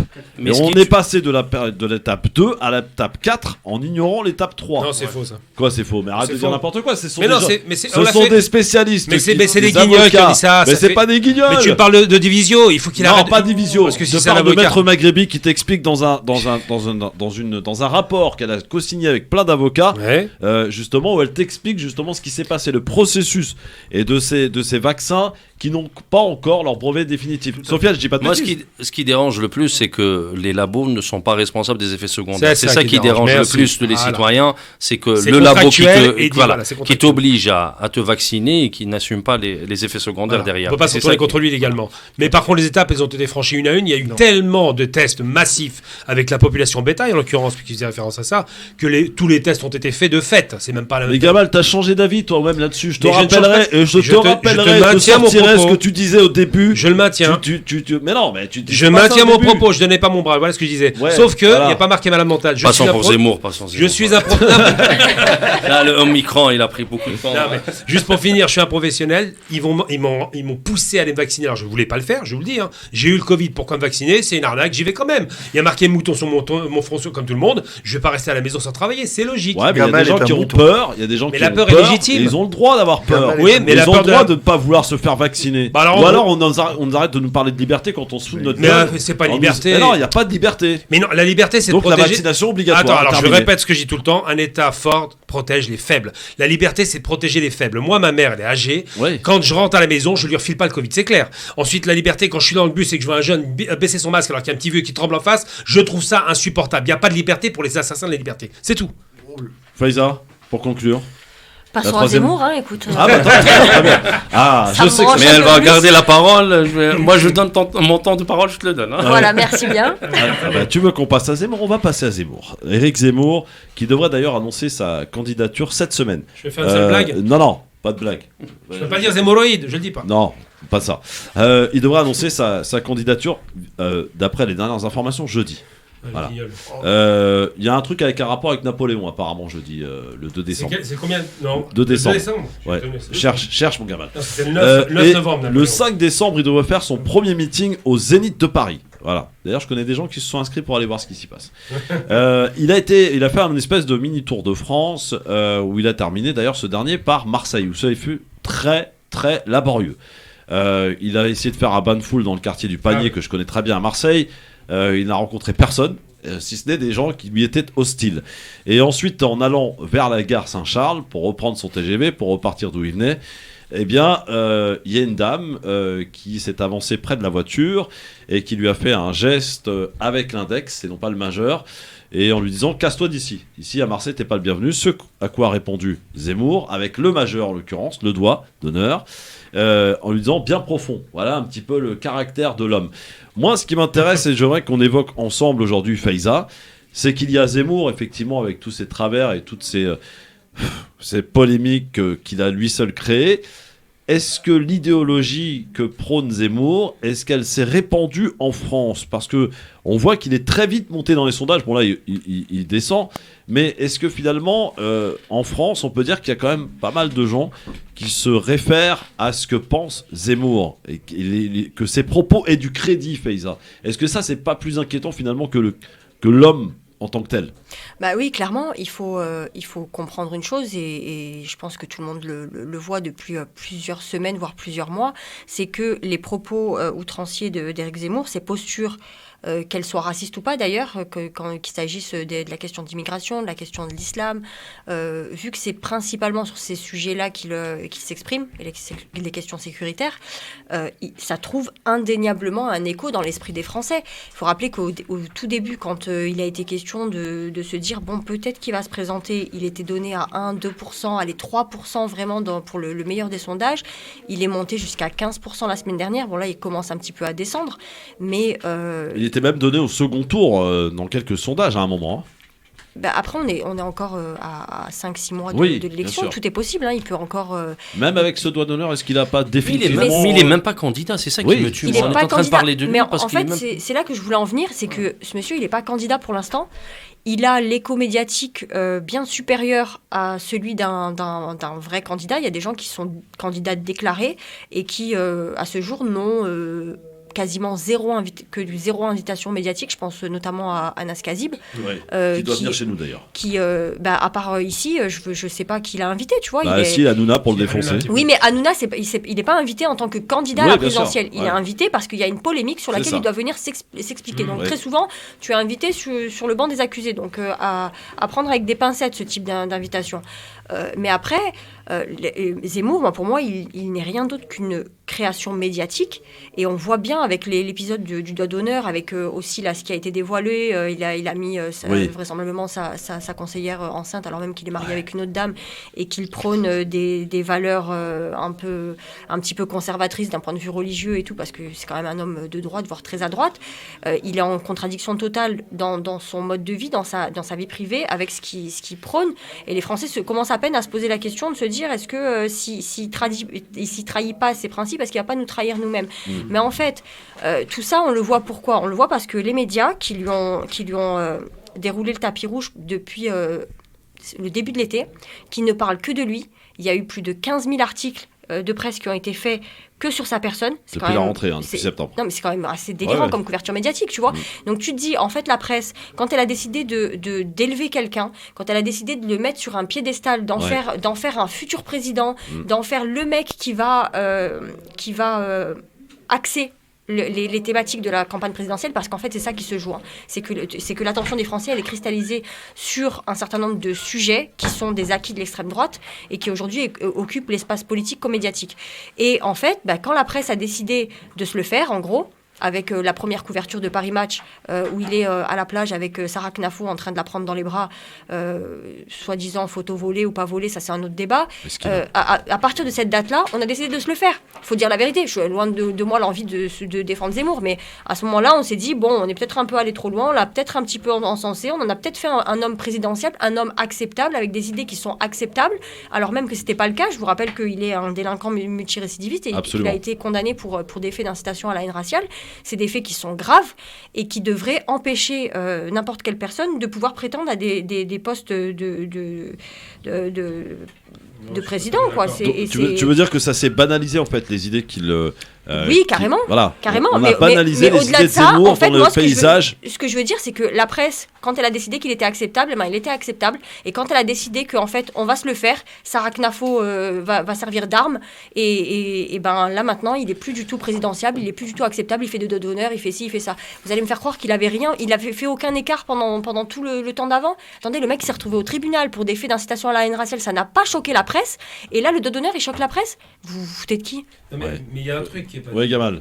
D'abord, c'est pas les médias qui ont fait Zemmour. Les médias, c'est l'instrument d'autres personnes qui les tiennent. Ce sont les hommes d'affaires. C'est monsieur Vincent Bolloré. Vincent Bolloré qui est poursuivi pour les affaires africaines, sur les ports, d'accord ? Il y a tout un tas d'histoires qui le poursuivent. Vincent Bolloré qui reste un ami de Macron. Rappelons-le tout de même. Vincent Bolloré qui a fait Zemmour. C'est pas la télévision publique. Il ne passe jamais sur la télévision publique. Pas dit télévision publique. Non, j'entends bien, c'est pour ça. Et Bolloré à l'appui, bien sûr. On s'entend bien. Surtout Bolloré. Sauf que c'est la télévision publique qui a révélé Zemmour. Non, la télévision publique a révélé un troublion. Il a commencé chez Ruquier, pardon. Il était encore modéré. C'était un troublion, c'était un polémiste. C'était pas un idéologue. Il était modéré d'extrême droite, quand même. Oui, modéré d'extrême droite. Non, maintenant, vous voyez l'extrême droite parce qu'elle est évidente. Mais à l'époque, il n'était pas l'extrême droite. Il était droite. Il était au Figaro. Donc, Zemmour est un produit qui a été fabriqué par Bolloré parce que Bolloré est un ultra-conservateur. Voilà ce que c'est que Zemmour. Zemmour, c'est une marionnette amusante qui se prend pour Napoléon, petit comme Napoléon, qui croit qu'il va se présenter, j'ai vérifié, le 2 décembre, je pensais qu'il le ferait le 9 novembre. Non, 2. Oui, le 2 décembre. Alors, le 2 décembre, c'est 2 anniversaires. C'est la prise du pouvoir de force par Napoléon. Louis-Napoléon, donc le petit-fils de Napoléon en 51, et c'est aussi la prise du pouvoir de Napoléon, le coup d'État qu'il a fait à la République. Donc c'est deux choses qui ont un sens. C'est symbolique pour lui. C'est un symbole parce qu'il se prend pour un grand homme, il n'en est pas. Ensuite, pourquoi il le désigne ? C'est parce qu'il n'y a pas qu'un homme d'affaires dans l'histoire, il y a plusieurs courants d'hommes d'affaires. On a parlé de Drahi d'un côté et de Bolloré de l'autre, ce ne sont pas les seuls, il y en a d'autres derrière à la manœuvre. Maintenant, il faut être très clair. Zemmour, c'est quoi ? Il faut le traduire. Zemmour, c'est un amuse-gueule pour faire en sorte que M. Macron puisse monter ou rester haut dans les sondages en détruisant la droite et l'extrême droite. Voilà ce qu'il a servi à faire. Il a fragilisé les positions. Zemmour travaille pour Macron. Totalement. Et Macron d'ailleurs l'a appelé quand il s'est fait agresser. Rappelez-vous quand même de cela. C'est-à-dire Macron n'était pas en rupture avec Zemmour. Et juste pour absolument. Ensuite, Zemmour, c'est un thermomètre de la température de ce qui se passe, de cette dérive extrême droitiste en France. Et là où je te rejoins, Faiza, c'est un type d'extrême droite, il n'y a pas de problème. Et je vais même cibler l'extrême droite. C'est une extrême droite de maurassienne. Je traduis. Charles Maurras, antisémite notoire, ça ne semble pas poser problème à Zemmour, est un royaliste qui était contre la République et qui avait un problème avec 4 éléments constitutifs de la France. Les francs-maçons, les métèques, les juifs, enfin tout ce qui n'aimait pas de la République. Zemmour se réclame de Maurras, il se réclame d'un antisémite qui a été un collaborationniste, comme Zemmour se réclame de Pétain, et il se réclame, la blague du siècle, de Gaulle, qui était l'ennemi de Pétain. Donc Zemmour, c'est une sorte de tchouk-tchoukar ridicule, d'un maghrébin complexé qui se prend pour un Français avec une tête d'arabe. Il dit qu'il est berbère, il n'en a aucune idée, qui ne connaît même pas son nom de famille. Son nom lui a été attribué par la France coloniale parce qu'il vient de la région Zemmouri en Kabylie. Donc son nom est un nom de région. Il ne sait pas comment il s'appelle. Donc tout ça, c'est des choses qui ne sont pas dites. Zemmour, c'est l'olive. Zemmour, c'est l'olive en berbère. Mais c'est pas son nom. Son vrai nom, on ne le connaît pas. La plupart des Algériens ont perdu leur nom d'origine. Avec le noyau ou pas ? Plus que le noyau. Ensuite, l'affaire de Knafo. Alors, évidemment, Knafo, ça rend service à ceux qui le désignent. Parce que malheureusement, les hommes, ils ont une fragilité sur les femmes. C'est un grand classique. Pas tous. Parlez pour toi. Politique. Homme politique et homme public, je précise. Donc, par rapport à ces questions-là, moi, j'ai envie de dire une chose. D'abord, Zemmour, c'est pas un courageux. Je l'ai invité plusieurs fois à des débats en direct. Je lui ai envoyé un message téléphonique.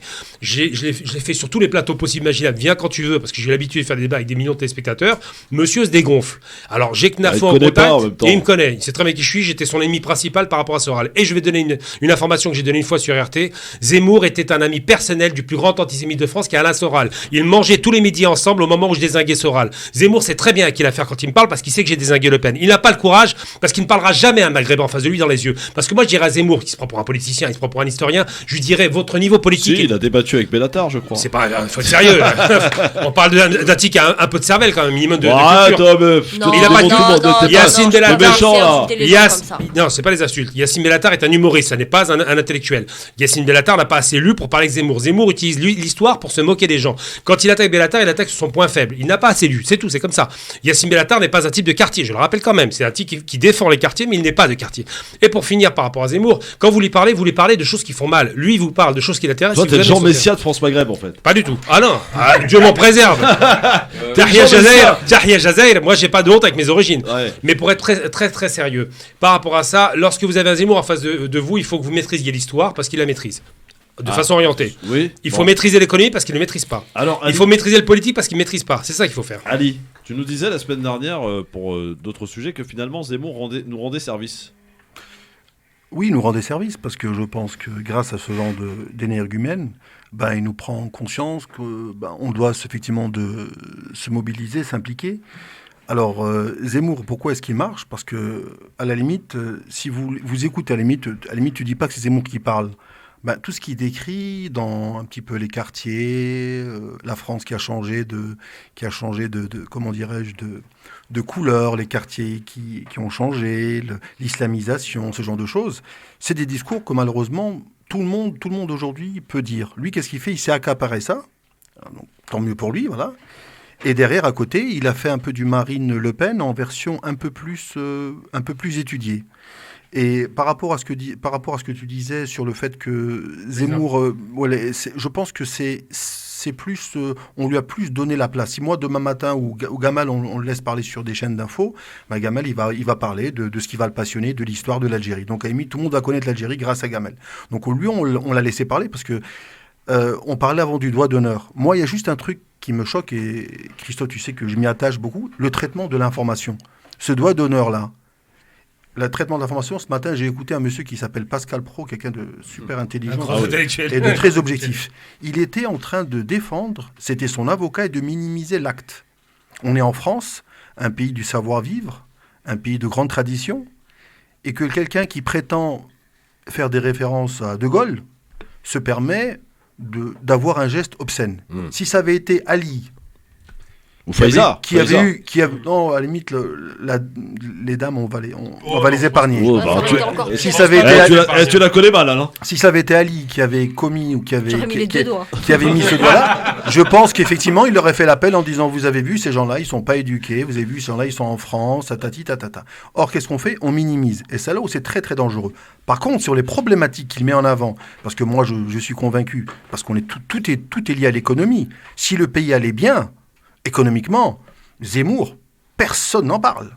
Si vous avez une croissance à 2 chiffres, je peux vous garantir que Zemmour, pour information en Angleterre, vous avez vu, les migrants, on les prend parce qu'on arrive à travailler, parce qu'on a besoin de main-d'œuvre, parce qu'on est pour la croissance économique. Donc si Zemmour, aujourd'hui, on l'écoute, pourquoi? Parce qu'on lui dit, regardez, l'autre, il vient prendre le travail. Alors, il y en a. Alors, Zemmour, on lui a posé la question, et c'est là où ça m'a un petit peu choqué, parce que si vous voyez un peu le niveau des journalistes, on lui a dit, quelle est la première mesure que vous allez faire? Il a dit, moi, je vais m'attaquer à la politique sociale.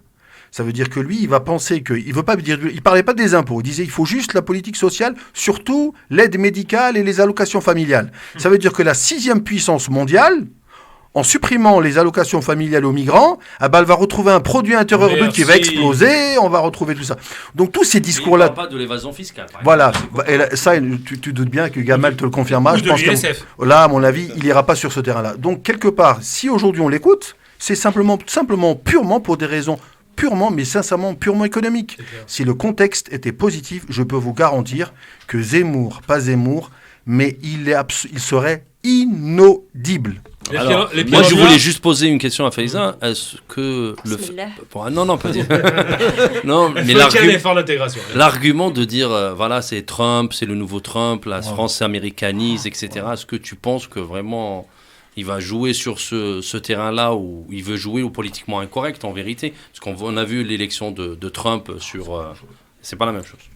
Moi, ce que je pense, c'est que historiquement, il a été prouvé que le candidat qui est le plus médiatisé, le candidat que les gens ils auront le plus vu à la télé, c'est toujours lui qui est élu. Et le risque, il est là, en fait. Le risque, il est que... Il y a un risque, Zemmour, franchement. Non, là, à ce stade, non. Non, d'accord, on est d'accord. Maintenant, pour l'instant, non, je pense pas. Je pense que les Français sont pas assez bêtes pour... Bon, alors, bouge pas, il y a Mehdi qui est avec nous. Mehdi, tu ne quittes pas, je suis désolé, ils ont trop parlé. Donc, je suis obligé d'envoyer la pub. Ne quitte pas, mon Mehdi. On te retrouve juste après la pub.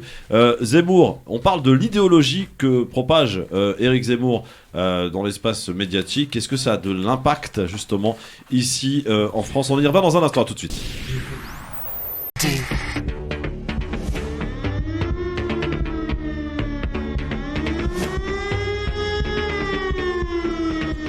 Il suffit qu'il y ait Faiza dans les studios pour que ça se transforme en séance photo intégrale pour tout le monde. Bah ouais, tout le monde veut se faire prendre en photo, y compris moi-même d'ailleurs avec Faiza. Parce que voilà, elle nous a fait la surprise pour le coup et on retiendra cette date du 29 novembre 2021 avec la présence de Faiza dans nos studios. Ali est avec nous, très observateur notre Ali, Sofiane Nakdari, Gama Labina. Il y a même Hassan qui est là, Titi Nabil, tout le monde est là, enfin bref, il y a même Lupo. Et il y a même Mehdi qui nous attend depuis tout à l'heure. Mskin, il a attendu longtemps, Mskin. Mehdi, bonsoir. Bonsoir Christophe, bonsoir à tous. Bonsoir Mehdi. Alors, on parle de Zemmour. Zemmour, ouais. Sarkozy, Zemmour, c'est pareil, je sais pas, on dirait, on a un copier-coller un petit peu. Pas mal. Ah oui, vous trouvez? Oui, il a raison. Ouais, bon. On dirait Labina a tranché. C'est moins du Trump que du Sarkozy, c'est clair. Oui, alors vas-y Mehdi, t'as pas attendu ça pour nous dire juste Zemmour Sarkozy quand même? Non, écoute, ça aurait été plus sympa, mais bon, quand tu regardes le niveau de la politique en France, quel niveau il est bas pour laisser la place à une personne comme ça. Pour vous dire que ce monsieur Zemmour n'est pas du tout présidentiable. Je sais pas pourquoi on en parle, on en fait tout un plat. C'est pas quelqu'un du tout qui a la stature d'être président. C'est vrai qu'on peut avoir peur en se disant Sarkozy a commis un délit aussi à l'époque en traitant les banlieusards pour les nettoyer au Karcher. C'est un peu limite de la haine raciale, de l'incitation à la haine raciale. Quand vous êtes un Français qui habite dans la Creuse, quand vous entendez ça, ça peut vous donner des idées. Sarkozy au Karcher, moi je vais les faire au fusil de chasse. Donc voilà, c'est D'ailleurs, Zemmour s'était exprimé là-dessus en reprenant il y a pas longtemps en disant Sarkozy, enfin il l'a pas nommé, mais il disait il y en a un qui avait parlé du Karcher, il a dit moi je le passerai vraiment. Qui a dit ça? Zemmour. Ah bien. Voilà. Donc lui c'est pas de la crasse, par contre nous on est de la crasse. Ouais. Pour traduire. Voilà, ouais, c'est ça. Donc c'est le niveau il est. Mais je vois que vous répondez tous à côté de ma question parce que moi je parle de la propagation de l'idéologie de Zemmour. Oui. Le personnage en tant que tel ne m'intéresse pas vraiment et puis on est tous d'accord autour de ce plateau. Je peux intervenir. Ouais, vas-y. Une seconde. L'idéologie, en fait, c'est pas une idéologie. En fait, Zemmour se sert d'une partie de la population française qui est dans l'ignorance totale de ce qu'est un immigré, de ce qui se passe pour un immigré quand il part de chez lui et qu'il arrive dans un pays qu'il ne connaît pas. C'est une partie de la France malheureusement qu'il ne connaît pas, qui est étrangère même elle à l'étranger. Et les Zemmour et les Sarkozy se servent de ça pour justement avoir ces 10-15% de la population se servir d'elle, parce que quand je regarde la télévision et dès que je vois un truc sur Zemmour, je zappe directement parce que c'est tellement bas que voilà quoi, je regarde même pas, c'est du déchet, excusez-moi, c'est pas de la politique. J'ai envie de répondre à ça, à cette idéologie, parce qu'il faut quand même rappeler les choses. Zemmour est d'abord, avant toute chose, c'est pas un politique, c'est un polémiste. Donc il est là pour créer de la polémique. Ça a commencé par l'agression contre les femmes. Ouais. Zemmour, je l'ai déjà dit sur RT, c'est un Soral qui a réussi. Tu fais du placement de produits pour RT ou ça se passe comment là? Non, c'est Ratatouille. RT, c'est Ratatouille. 3 fois là. Non, Ratatouille, je dis Ratatouille. Zemmour, c'est quoi? C'est quelqu'un qui a fait du Soral en réussi. C'est-à-dire qu'il a copié toute l'idéologie soralienne, mais il a réussi. Anti-femme, anti-immigré. Maintenant, il faut se rappeler une chose, c'est que Zemmour se réclame, il le dit pas évidemment parce que c'est un petit malin, il le dit qu'il est plutôt favorable au royalisme. C'est un peu la fameuse idéologie de Charles Maurras. Alors je vous invite à regarder qui est Charles Maurras, un personnage très intéressant.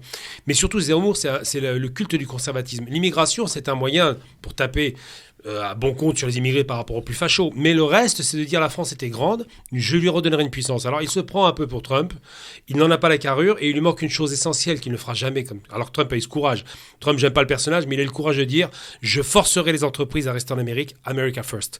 Zemmour ne le dit pas parce qu'il est payé par les hommes d'affaires, donc il ne peut pas le dire. Il lui reste quoi? Il lui reste l'idéologie française, cette vieille France crasse qu'il voudrait mettre en avant, cette fameuse culture du royalisme et de l'empire français de Napoléon. C'est ça qui lui reste, c'est de faire rêver les gens sur du vent. Voilà, malheureusement pour lui. Voilà, Mehdi, merci. Oui, Mehdi. Je peux mettre ma pierre à l'édifice pour les propositions à l'élection présidentielle. Ouais. Celle-là, je pense que vous serez tous d'accord avec moi, et une bonne partie des gens qui nous écoutent, c'est donner à tout étranger sans papier sur le territoire national le droit à travailler. À travailler? Oui. Ils sont déjà exploités, je pense que. Ouais, mais le droit à travailler réellement. Quand je dis à travailler, c'est-à-dire à travailler légalement. Ouais. Légalement. Ça, Pas c'est loin, travailler, parce qu'il y en a beaucoup qui travaillent aujourd'hui, qui sont exploités, et qui comme s'ils n'existaient pas sur le territoire en fait. Ouais. Il y a plein de sujets comme ça, notamment la question du travail des immigrés, la question du droit de vote aussi des gens qui ne sont pas français, qui se posent assez régulièrement. Mais aujourd'hui, en fait, ça fait écho avec la question que posait Christophe. Quand il dit est-ce que les idées de Zemmour, elles ont un écho dans la population française? En fait, oui. Et du coup, là, aujourd'hui, des revendications comme celle-ci, je suis pas sûre qu'elles soient audibles, en fait. Dans l'esprit des Français, là, maintenant, d'aller réclamer le droit de vote pour les immigrés, d'aller réclamer plus de droits, notamment le droit d'aller travailler sans condition et tout, même si nous, on sait très bien, parce que je pense que ici, tous autour de cette table, et puis les gens je pense que la majeure partie des auditeurs de France Maghreb, on est un peu une histoire un tronc qui peut être commun. On sait d'où on vient. Donc on va être d'accord avec ce type de proposition. Mais c'est pas parce que nous, on est d'accord que ça va trouver un écho dans l'esprit de tous les Français. Et tous les Français, aujourd'hui, ils sont biberonnés à une idéologie, qu'elle soit celle de Macron, celle de Zemmour ou celle de Marine Le Pen, et qui ont, elles aussi, un tronc commun qui refuse ce type de proposition. Ah oui, c'est toi qui avais fait Macron-Le Pen. La campagne est basée sur le mensonge. Ouais. Retweeté par Merci Mehdi, merci à toi. Ah si, Faiza, en fait, Ali, elle avait fait... Alors, c'était dans quel cadre que tu avais fait ce hashtag, Faiza? Alors, je sais pas si vous vous souvenez, c'est quand le 15 août, quand il y a la prise de Kaboul par les talibans. Ouais. Emmanuel Macron fait un discours complètement fou le soir en disant en substance, en substance il dit on doit protéger nos frontières de la vague migratoire. Absolument. Alors même qu'il y a des gens qui fuient le régime taliban. Après c'est pas le sujet, est-ce que les talibans c'est bon, c'est pas bon, on s'en fout, c'est pas de ça que je voulais parler, mais moi j'ai été hyper choquée de cette phrase quand on sait que à la misère humaine s'ajoute la violence, s'ajoute potentiellement des situations qui vont être inextricables pour des milliers et des milliers de personnes, des gens qui tentaient de fuir à tout prix. Et lui, sa priorité, en fait, c'était de dire bon, je vais prendre la parole. Et puis, on avait l'impression d'un vrai truc solennel. Moi, je crois qu'il allait annoncer un truc, le maintien des troupes françaises en Afghanistan, ou qu'il allait vraiment annoncer un truc d'ordre sécuritaire, mais sur place.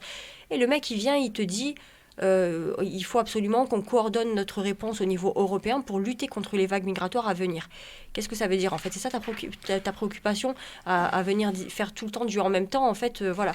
Bref, et j'avais fait un tweet en disant, en critiquant donc cette posture d'Emmanuel Macron et en marquant, j'avais lancé le hashtag Emmanuel Le Pen. Qui a été retweeté par Edward Snowden. Ouais, bravo. Franchement, respect. Je t'avoue que j'ai vu flou quand je me suis dit merde, il y a une tout chose, n'est pas ça. C'est bon, t'es mort. Faiza oublie un truc essentiel quand même dans ce que tu dis. C'est déjà immonde de dire. N'oublie jamais Faiza. Non, ça c'est important parce que rien. Non. Le jugement des talibans, moi, il est clair. J'aime pas l'organisation parce qu'on a vu ce qu'ils ont fait. C'est pas le sujet. Non, mais c'est pas le sujet. Le sujet, il est là. Non. Je les aime pas parce que ce qu'ils ont fait avant. Par contre, ce que j'aime encore moins, c'est que les Français sont venus massacrer et bombarder les populations et que maintenant, ils leur mettent un barrage. C'est intolérable. Ils ont détruit le pays, comme les Américains. Ils doivent prendre leur part de responsabilité en accueillant ceux qui fuient un régime qui a été remis en place à cause d'eux. Donc, c'est clair. Pour les gens qui ont collaboré avec, que ce soit la France, l'Angleterre, etc. C'est des gens qu'on a vu sauter de... Voilà. Ali. Alors moi, par rapport à Zemmour sur les idées, je pense qu'effectivement, Zemmour est utile. Pourquoi ?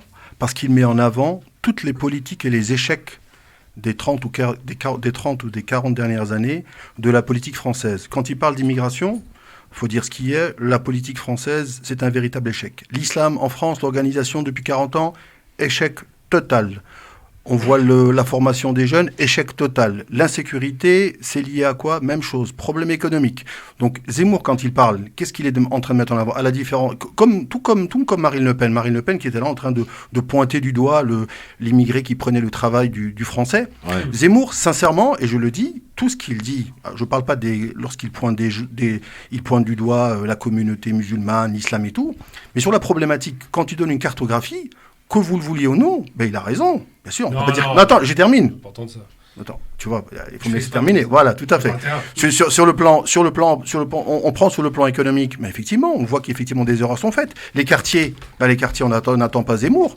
Les quartiers, ça fait depuis des années qu'on habite, on entend parler des politiques de quartier, de je sais pas quoi, le développement, les milliards qui sont mis dedans. L'éducation, c'est un problème.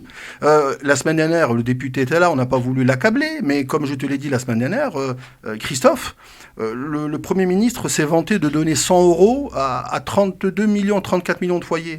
Donc il faut retenir que dans France, la 6e puissance du monde, il y a plus de 32 à 34 millions de foyers qui gagnent 2 000 euros par mois. Moins de 2 000 euros. Moins de 2 000 euros par mois. Je ne sais pas si effectivement la France va rester 6e pendant très très longtemps. Je ne pense pas.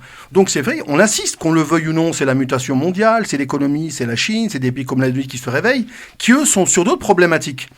Mais je regrette, Zemmour, quand il va parler des problèmes, il est en train de faire simplement le constat dans lequel, effectivement, il y a un vrai échec. Si on prend Macron, on va regarder qu'il a échoué dans différents domaines. On pensait que c'était le président des jeunes des startups. Il n'y a pas beaucoup de startups, apparemment, qui ont foisonné. Alors, c'est vrai qu'avec le Covid est arrivé. On prend, comment il s'appelle, le président d'avant, M. François Hollande, présent comme un absent comme un oubli. Donc, il était là, il a peut-être pas fait grand-chose. Sarkozy qui a dit, Sarkozy, il a dit, écoutez, moi, je vais vous nettoyer, je sais pas, il a rien nettoyé du tout, il a peut-être nettoyé son garage, et encore, c'est pas lui qui l'a fait, ça doit être son homme de main. Donc, en fait, il y a un vrai échec. Et Zemmour met en avant, alors, de sa façon, bien entendu, il met en avant tous les échecs, et sincèrement, ils sont nombreux. Quand il parle des migrants, moi je suis un peu étonné parce que il fait toujours référence à des intellectuels, des historiens que moi je connais pas. On dit un peu, nous, mais il y a toujours des historiens, des philosophes, toujours des gens, je sais pas, et surtout sur le passé. Moi, ce qui m'intéresse, c'est pas reconstruire le passé, c'est plutôt préparer l'avenir. Et je regrette, Zemmour, aujourd'hui, si Macron a fait son boulot, si Hollande avait fait son boulot, je pense qu'effectivement, à mon avis, il n'existerait pas. Moi, j'ai envie de répondre à ça quand même, parce que là tu vas un peu fort. D'abord, Zemmour ne fait aucun constat. Zemmour ne fait que les critiques. Constat, c'est une analyse de situation. Tout à l'heure, tu as fait une référence intéressante.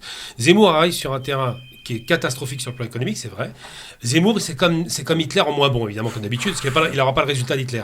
Quand je dis résultat électoral, je ne parle pas du reste, la catastrophe. Donc, qu'est-ce que je veux dire par là ? Zemmour, il vous dit sur un pays où il y a 6 millions de chômeurs officiels, comme de l'Allemagne nazie en 1932, il vous dit, j'ai une solution. Mais on n'entend pas sa solution. Oui, il ne dit rien. Il vous dit, le problème de la France, c'est les allocations familiales. Oui. Quand on voit ce que ça... Il parle de choc de civilisation. Oui, ça c'est un sketch. Il nous recite Huntington. Il recite mal Huntington. Il ne cite jamais de philosophe, parce qu'il faut quand même de la cabesse pour citer les philosophes. Lui n'est même pas historien. Il est amoureux d'un seul historien, pas 10. Moi, je lui oppose à ce monsieur qui n'est pas très malin, Johan Chapoutot, qui est un historien multicasquette et philosophe, et qui pourrait l'écrabouiller en 20 secondes sur les questions historiques. Mais bon, revenons sur les choses sérieuses. Zemmour nous dit quoi ? C'est du catastrophisme. C'est un classique. Tout va mal. Après, on lui demande quelle solution ? Ah, mais je suis pas candidat. Ça, c'est se moquer de la gueule des Français. Et je dis le terme fort. Ensuite, pour finir, Zemmour ne connaît rien en économie. Il a reçu 2-3 questions, et particulièrement, je vous invite à regarder cette émission magnifique qui était sur Internet, qui s'appelle Thinkerview, où le type, qui est un type excellent journaliste, lui a posé 3 questions économiques, il l'a atomisé. Le monsieur Zemmour ne savait même pas ce qu'était le pic énergétique. Il ne savait même pas que la France dépendait de l'étranger pour toute son énergie nucléaire. Par contre, on dépend de la pub, stop. Merci, Gamal Abina. Dans un instant, on est de retour avec Ali qui a son petit point de vue à donner et le zapping. Et puisque vous en voulez du Zemmour, il y en aura. De ce qu'il pense de Marseille, justement, ça nous intéresse. Restez avec nous, c'est le LGF, le grand forum avec Faiza Ben Mohamed, avec Ali, avec Gamal Abina et Sofiane Magdari. A tout de suite. Le LGF avec le zapping, les amis, tout de suite sur France Maghreb 2. Pas ça. Vous en voulez du Zemmour ? Eh bien, vous allez en avoir. Hop, c'est parti. C'était à Marseille, évidemment. Alors, que pense Zemmour de sa visite à Marseille ? Écoutez plutôt. Marseille est une ville très symbolique. Je pense que si on ne fait rien, c'est l'avenir de la France. C'est-à-dire toute la France sera comme Marseille, c'est-à-dire une ville submergée par l'immigration et en grande partie islamisée. Je préconise pour Marseille ce que je préconise pour la France, c'est-à-dire un arrêt absolu des flux migratoires et une expulsion des délinquants. Qu'as-tu à lui répondre, cher Faiza ? Qu'il aille se faire voir. C'est trop court. Non, c'est trop court, arrête, non. J'ai pas eu le temps de réfléchir, mais non, mais c'est... Enfin, après, il est dans la droite ligne de ce qu'il dit tout le temps. Ça choque pas plus qu'ailleurs. Mais après, bien sûr que quand on est Marseillais, déjà, on n'est pas d'accord avec ce qu'il raconte. Après, Ils lui ont fait savoir, d'ailleurs. Oui, et je pense que c'est une bonne chose qu'il y ait une ville comme ça qui soit aussi cosmopolite que Marseille et dans laquelle il reçoive l'accueil qu'il mérite. Parce qu'en fait, il a été acclamé partout où il a été. Oui. Et même, il y a quand même des salles des villes où il n'a pas rempli les salles. Et pour autant, en matière de communication, on n'a pas beaucoup vu. C'est-à-dire, si on n'est pas allé chercher vraiment ce qui s'est passé sur place et tout, la presse s'est pas trop fait écho des flops qu'il a eu. Ouais. Et là, c'est vrai que c'est la première fois. C'est pour ça que tout à l'heure, je disais, quand la presse elle a décidé de se le faire, elle se le fait en fait. Parce qu'ils auraient pu cacher le moment où ça essaye de le virer de la gare Saint-Charles, où ça le jette dehors et tout. Ils auraient pu cacher ça, et pour autant, ils en ont fait une grosse pub. Et ça témoigne aussi du fait qu'il est en vrai déclin dans l'esprit des gens. Et j'espère que ça va se perpétuer un peu partout. Mais j'ai plus confiance en Marseille qu'en les autres villes. Du coup, je suis pas sûre. Ouais, bah évidemment. Alors, justement, la question a été posée à Gérald Darmanin, le ministre de l'Intérieur, qui était l'invité de Bourdin ce matin. Que pense-t-il du doigt d'honneur de Éric Zemmour? Écoutez. Parlons politique un tout petit peu, Gérald Darmanin. Est-ce que le doigt d'honneur accompagné des mots bien profonds disqualifie Éric Zemmour pour la présidentielle? Je ne vais pas commenter le doigt d'honneur de quelqu'un qui n'est pas encore candidat à l'élection présidentielle. Non. Enfin, j'essaye d'avoir un peu de dignité dans le débat public. Il risque d'être candidat dans les jours qui viennent. Mais voyez, donc, à quoi on en est réduit? C'est-à-dire on est loin du général de Gaulle. Avec Éric Zemmour. Le comportement. On ne va pas commenter. Oui, bon. Voilà, il y a des choses plus importantes, me semble-t-il. Moi, j'ai rien personnellement contre telle ou telle personne. Mais voilà, je pense que si on pouvait rester à un niveau à peu près acceptable pour les Français, ça aiderait la politique. Et ça aiderait tous ceux qui regardent la télévision, comme quand j'étais petit. Oui. Monsieur Bourdin qui disait la politique c'est difficile, c'est plein d'honneur, c'est du courage pour son pays, c'est des débats passionnants. Et je pense qu'aujourd'hui, des gens qui regardent, les jeunes qui avaient 14, 15, 16 ans, qui regardent la télévision peut-être ce matin, ils commentaient le doigt d'honneur d'Éric Zemmour, ça donne pas très envie de faire de la politique, je pense. LR qui va gagner? Vous connaissez bien la maison? Même si ça a changé. J'ai plein d'amis au LR, encore aujourd'hui, qui n'ont pas fait le même choix que moi, qui parfois attendent cette primaire pour rejoindre le président de la République, mais c'est autre chose, qui me disent qu'Éric Zemmour... voilà, j'ai fait un lapsus, pardon. Qu'Éric Ciotti a de grandes chances de gagner. Ils se ressemblent, non? Non. En tout cas, Éric Ciotti est sans doute la personne la plus sincère dans ce débat. Il était déjà à la droite très dure, j'allais dire à la droite extrême. Il dit qu'il peut travailler avec... Monsieur Zemmour, il dit qu'il nommera Laurent Wauquiez Premier ministre. Madame Le Pen dit qu'il pourrait être son ministre de l'Intérieur. Éric Ciotti est un homme intelligent, hein. Moi je le respecte personnellement en tant qu'homme, mais il est sans doute aujourd'hui celui qui correspond le plus au LR. Et moi je ne serais pas étonné qu'Éric Ciotti serait non seulement au second tour, mais gagne l'élection primaire. C'est l'homme qui a l'air le plus sincère et le plus cohérent avec tout ce qu'il dit depuis 4 ans. Moi je peux témoigner qu'Éric Ciotti est très cohérent dans l'attaque contre le président de la République, contre notre politique. C'est un adversaire que je respecte, mais j'ai pas l'impression qu'il mente aux adhérents LR. Donc, j'allais vous dire en tant que commentateur, oui, les LR que je connais vont voter Éric Ciotti. Voilà. Alors là, vous voilà prévenus, hein, les amis. Ça fait marrer, Gérald Darmanin, ministre de l'Intérieur. Oui, beaucoup d'humour. J'aime bien les gens qui ont des problèmes de mémoire et des capacités cognitives un peu limitées, parce que ce monsieur Darmanin trouve que c'est indigne la vulgarité de Zemmour. Et il oublie que son maître à penser, monsieur Sarkozy, avait dit un joli casse-toi pauvre con. Donc en matière d'élévation de niveau politique, il faut se rappeler qu'il sort d'une famille politique qui est descendue très bas. Entre Sarkozy qui était vulgaire, entre cette espèce de transfuge Fadela, comment je vais l'appeler, Hamara, ouais, on va pas le dire. Bref, et surtout entre sa poissonnière là, qui passe son temps à nous pourrir les oreilles avec ses bêtises, Morano, c'est pas le chanteur. Hein. Eh bien non, on peut pas prendre de leçons de gens qui ont tous dérivé très à droite, voire extrême droite. Ensuite, ce qu'on appelle le populisme, effectivement, est consacré par M. Zemmour, mais pas seulement. Ciotti, c'est un populiste, et toute la collection de droite, malheureusement, sont devenus populistes. Simplement, pour rappeler une chose, l'élévation du niveau de politique, la politique s'est effondrée après Chirac, c'est tout. Depuis Chirac, ça a été l'effondrement généralisé. Pourquoi ? Parce qu'on a compris qu'il fallait parler vulgairement aux gens, et j'en veux pour preuve que même le président de la République, qui devrait être au-dessus de la mêlée, communique maintenant comme un jeune adolescent sur des Instagram ou je sais pas quoi. Donc ça veut dire que vraiment, ils ont compris qu'il fallait passer par Hanouna pour faire la politique, qu'il fallait passer par le niveau zéro de la politique pour toucher les cœurs, et que c'est le seul moyen pour pouvoir persister. Donc il n'y a pas de leçon à prendre. Hanouna qui lance son émission politique face à Baba le 16 décembre. Qui sera le premier invité? Zemmour. Zemmour. Quant à l'honneur en politique, alors là, c'est la meilleure blague de l'année. Il faudrait qu'il la classe ce soir. Moi, je suis choqué par ce que j'ai entendu, parce qu'en vérité, ça confirme ceux qui disent que Zemmour, c'est l'allié de Macron. Là, quand Darmanin, il parle de l'extrême droite, de Ciotti, etc., c'est comme si l'extrême droite serait le meilleur allié d'Emmanuel Macron. Ça confirme absolument toutes les thèses qui vont dans ce sens-là. En tout cas, oui, Ali, vas-y. Et puis, Zemmour, le danger par rapport aux idées, on revient sur la question que tu poses initialement. Ce qui est embêtant un peu avec Zemmour, c'est qu'il a intellectualisé la haine. C'est-à-dire, quand un homme politique parle, il va donner des idées, il va donner un programme. Mais lui, malheureusement, c'est de la haine. Et là, où on en a parlé la semaine dernière, Christophe, où là, malheureusement, moi, je suis un peu très fâché, très énervé, c'est qu'on laisse une personne comme ça dire des inepties, des mensonges sur, par exemple, l'islam. Alors, imagine des gens déjà qui ont une méconnaissance totale de la religion. Il y a un type qui prend le micro, qui dit oui, c'est écrit dans le Coran que tu peux taper ta femme, je sais pas quoi, que la polygamie. Il raconte des inepties et à côté, personne ne répond. Donc par rapport effectivement que l'impact ça au niveau de la population, au niveau des jeunes, je pense que c'est catastrophique. Sincèrement, ce qui nous pend des mille, hein. Zemmour, sincèrement, si tu veux, c'est comme quelqu'un qui a une perfusion de haine. Et t'imagines un peu auprès de l'ensemble, et même des jeunes, des 17 ans, 18 ans, qui sont d'origine maghrébine, on leur ramène toujours à ses origines. T'imagines un peu ces discours toujours parce que c'est de la haine, hein, mais sans être méchant. Mis à part, parce qu'il parle de race, effectivement, il parle de race, de mouvement, de vagues, d'immigration, d'islamisation, les prénoms. Donc on va sur un terrain où c'est vraiment de la haine. J'ai pas l'impression, et pour rejoindre ce que disait Gamel, j'ai pas l'impression que la politique en France, c'est des propositions, c'est un discours, on peut être Mélenchon, on peut être de droite, d'écolo, mais un discours basé sur la haine, je sais pas si c'est avec ça que tu séduis et que tu fondes un pays. Hein. On n'entendra pas Marine Le Pen ni Christophe Castaner, tant mieux à la limite. Dans un instant, c'est Libertad sur France Maghreb 2. Dommage.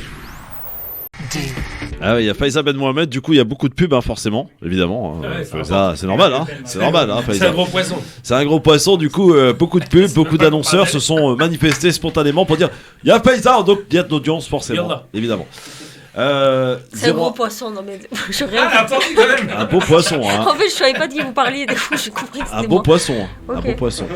Allez, c'est le moment justement, si vous voulez parler à Faiza ou à Gamal de venir le défoncer, il n'y a pas de problème. 01 40 33 9000, c'est Libertad, les amis. Libertad, je ne sais pas qui vous êtes. Ah là, ça veut dire n'importe qui appelle et ils peuvent nous insulter et tout. Ouais, exactement. Eh, vous là, restez tranquille. Hein. C'est dommage, hein, parce que franchement, j'aurais bien mis un sujet sur la table. Hein. Genre réconcilier algérien-marocain. Mais sans problème, aucun problème.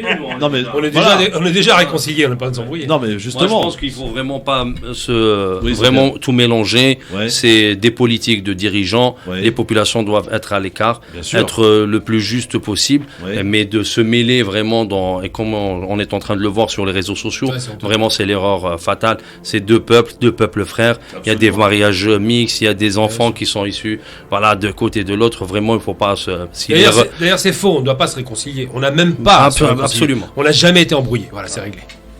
Après, si je peux me permettre, le problème c'est que comme on a débarque comme ça. Le problème c'est que comme on a Zemmour qui, à force de répéter son discours, les gens commencent à le croire. Est-ce que ça peut pas faire la même chose dans ces pays-là aussi ? Non, ça marche pas du tout. Non, t'inquiète pas. Je t'assure, regarde, juste un curseur. L'Algérie gagnait à l'époque pour la Coupe d'Afrique, le Maroc était tous entiers heureux et spontanés. Ça, j'ai adoré cette image et elle vaut pour le contraire. Moi, quand le Maroc gagne en Coupe d'Afrique, je suis heureux, il n'y a pas de problème. Faut pas... Sauf quand ils jouent un contre l'autre, chacun sa mère. C'est normal. Mais il n'y a pas la rivalité qu'il y a entre l'Algérie et l'Égypte, par exemple. Non, ouais, c'est vrai. C'est l'Algérie qui pourrait se retrouver face à l'Égypte. Ce serait bien. Non, mais moi, j'aimerais que les trois pays du Maghreb un peu propres arrivent en Coupe du Monde parce que c'est trois belles équipes. On va reconnaître. Mais bon, très bien. On mettra pas ce sujet, donc il n'y a pas besoin de réconcilier. Vous êtes tous réconciliés. Ouais, on est déjà amis. Non, mais bon, voilà, politiquement, on aurait pu en parler plus longuement. On espère que cette alliance militaire entre le Maroc et Israël n'est pas aussi loin que. Voilà, c'est ça qui fait peur en même temps. Allez, ça envoie des pics. Voilà. Et on n'est pas réconciliés. Non, pas du tout. Moi, je vais la normalisation, quoi. Je vais mettre la balle au milieu. J'espère que nos pays respectifs arrêtent d'être des incapables en économie et développent le pays pour que le bien-être des populations. Parce que moi, ça me fait mal au cœur de voir qu'il y a encore des gens dans la misère dans nos pays, c'est tout. Ali est avec nous au téléphone. Allô, bonjour Ali. Bonjour, bonjour Christophe, bonjour à tes invités et aux auditeurs. Oui, Ali. Sur Zemmour, j'avais juste un mot à dire en fait. Zemmour, il a vendu l'idée de la théorie du grand remplacement. Sauf que lui-même est l'exemple de grand remplacement. Donc, vous imaginez si Zemmour gagne demain, ça sera une personne d'origine algérienne de la première génération qui sera président de la France. Non, du tout. Donc là, c'est le vrai grand remplacement. Un Algérien gouverne la France. Non, Zemmour est un produit crémieux. Il n'y a donc pas de grand Oui, c'est vrai, remplacement. c'est un produit crémieux. Il n'a rien à voir avec l'Algérie. Ouais. Oui, Ah oui, oui. mais il reste quand même que ses parents sont d'origine algérienne. Non, ils Lui, sont fait d'origine partie de la française. Ils sont d'origine française, ils avaient des droits comme les Français en Algérie. Ce sont des produits du décret Crémieux. Donc ça fait plus de 130 ans maintenant que Zemmour est français. Oui, mais reste-t-il que ses parents sont nés en Algérie, sont d'origine française, après qu'ils ont été chassés d'Espagne, ils ont été accueillis au Maghreb et ils sont devenus maghrébins. Où ça se trouve, ils sont nés là depuis toujours. Bien sûr. Et bon, la France a francisé tout le monde quand elle est arrivée. Non, Même la nos- France, nos non, parents, la nos France, grands-parents non, pas le parent, pas Ma le mère parent. et mes parents sont nés français, donc. Mais non, ils sont pas les Français. Quoi, bah non, ils sont pas des Mais non, Français. c'est De Gaulle en 58 qui a accordé une nationalité difficile aux Algériens, ça a duré 4 ans, donc faut pas délirer. Ouais, mais Zemmour, ceux c'est qui sont nés 130 avant ans de... 62. Mais c'est pas français, on était des sujets, on était des objets de la France, on n'avait aucun droit. C'est pas de la francitude, on était des sujets. Vous comprenez ce que ça veut dire? Ça veut dire droit zéro. Bon, merci Ali, merci à donc toi. Ça, c'est un point. Mais Oui. ok, je laisse la place, alors je rappelle un autre jour. va. Vas-y, ça marche Très bien, Ali. plaisir. 01 40 33 9000, c'est Libertad, les amis. Je ne sais pas qui vous êtes ni ce que vous allez nous dire. Vous pouvez le faire et en toute liberté, profitez de la présence de Faiza pour la féliciter, bien sûr. Bien sûr. 01 40 33 9000. Vous la suivez sur Twitter, vous la kiffez, tout ça. Allô, bonjour. Allô. Bonjour, ton prénom et ta ville d'appel. Moi, c'est Farid de Courbevoie. Salut Farid de Courbevoie, qu'est-ce qui se passe? Ouais, donc, c'est concernant le cas Zemmour, c'est que j'avais déjà appelé, moi, pour dire que le problème, c'est que nous, on n'a pas un média puissant pour contrer quelqu'un qui est soutenu par des médias beaucoup plus puissants. Ouais, c'est pas bête ça. Tiens, qui veut réagir là-dessus, ce que dit Farid? En fait, c'est une question qui revient très souvent et qu'on nous a beaucoup posée dans les sphères militantes. Ouais. En fait, est-ce que, quand bien même il y avait des médias, et je sais qu'il y a des organisations qui travaillent à ça, qui ont collecté des fonds pour essayer d'avoir un média qui puisse donner un contre-discours, en fait, et puis et dépeindre, sans être toujours dans la réaction, mais dépeindre vraiment la réalité de ce qu'est la vie des musulmans, puisque c'est ça qui pose vraiment problème. Mais en fait, est-ce que vous pensez que, en termes de moyens, on aura la possibilité, les moyens financiers, de contrebalancer tous les moyens qui sont mis à disposition, notamment par le groupe Bolloré. Aujourd'hui, il n'y a pas de médias suffisamment puissants, y compris si on le crée et si on pouvait faire des collectes de fonds, même à grande échelle et tout, qui pourraient contrebalancer ce discours raciste. Donc pour l'instant, je ne suis pas sûre que ce soit quelque chose de réalisable. Bah, on n'a pas d'homme d'affaires qui soit milliardaire, tout simplement. Voilà. C'est ça la puissance. C'est Ouais. l'argent. Ouais, bon. Allô, bonjour, qui est avec nous? Oui. Salut à l'équipe, c'est Jamel de Chanteloup. Comment ça va? Salut Jamel, comment ça va mon Jamel? Bah ça va. Félicitations à Faiza. Gamal, ça fait longtemps que je l'ai pas eu, mais je vous écoute dans tous les cas. Okay. Je veux juste gueuler un petit peu, j'en ai marre des discours de haine. Le pire, c'est qu'il y a des abrutis derrière qui reprennent. Oh, c'est incroyable, même moi au boulot j'ai eu ça. Monsieur Jamal, c'est pas très français. Oui, si, c'est français d'Algérie et du Maroc. Voilà ce que j'ai eu notamment avec les trucs. Donc ça devient pénible qu'on prête autant d'attention à ce genre de personnage. On va rester poli. Mais bon, voilà quoi. Bon, ok. C'était un petit coup de gueule quoi. Eh ben entendu Mais mon Jamel. heureusement qu'on est là tous ensemble et puis que en fait ce qu'on voit le plus c'est pas forcément la vérité qui régit ce pays et le monde. Merci mon Jamel, à bientôt. Puisqu'on parle de médias puissants, il ne tient qu'à nous aussi d'en faire peut-être de prendre des médias comme France Maghreb 2 avec le LGF et d'autres, avec d'autres chroniqueurs qui viendront enrichir. Et on peut devenir puissant si on le veut et si on le souhaite et si on y travaille. Voilà, j'ai envie de vous dire. Il ne tient qu'à nous aussi au bout d'un moment. Non, il ne tient pas qu'à nous. Mais si, il faut arrêter de se faire passer tout le temps pour de Les victimes. autorisations pour élargir les ondes, tu sais très bien que Mais c'est on est couvert sur quasiment toute la France. Non, Celui mais qui ne veut non, pas nous mais écouter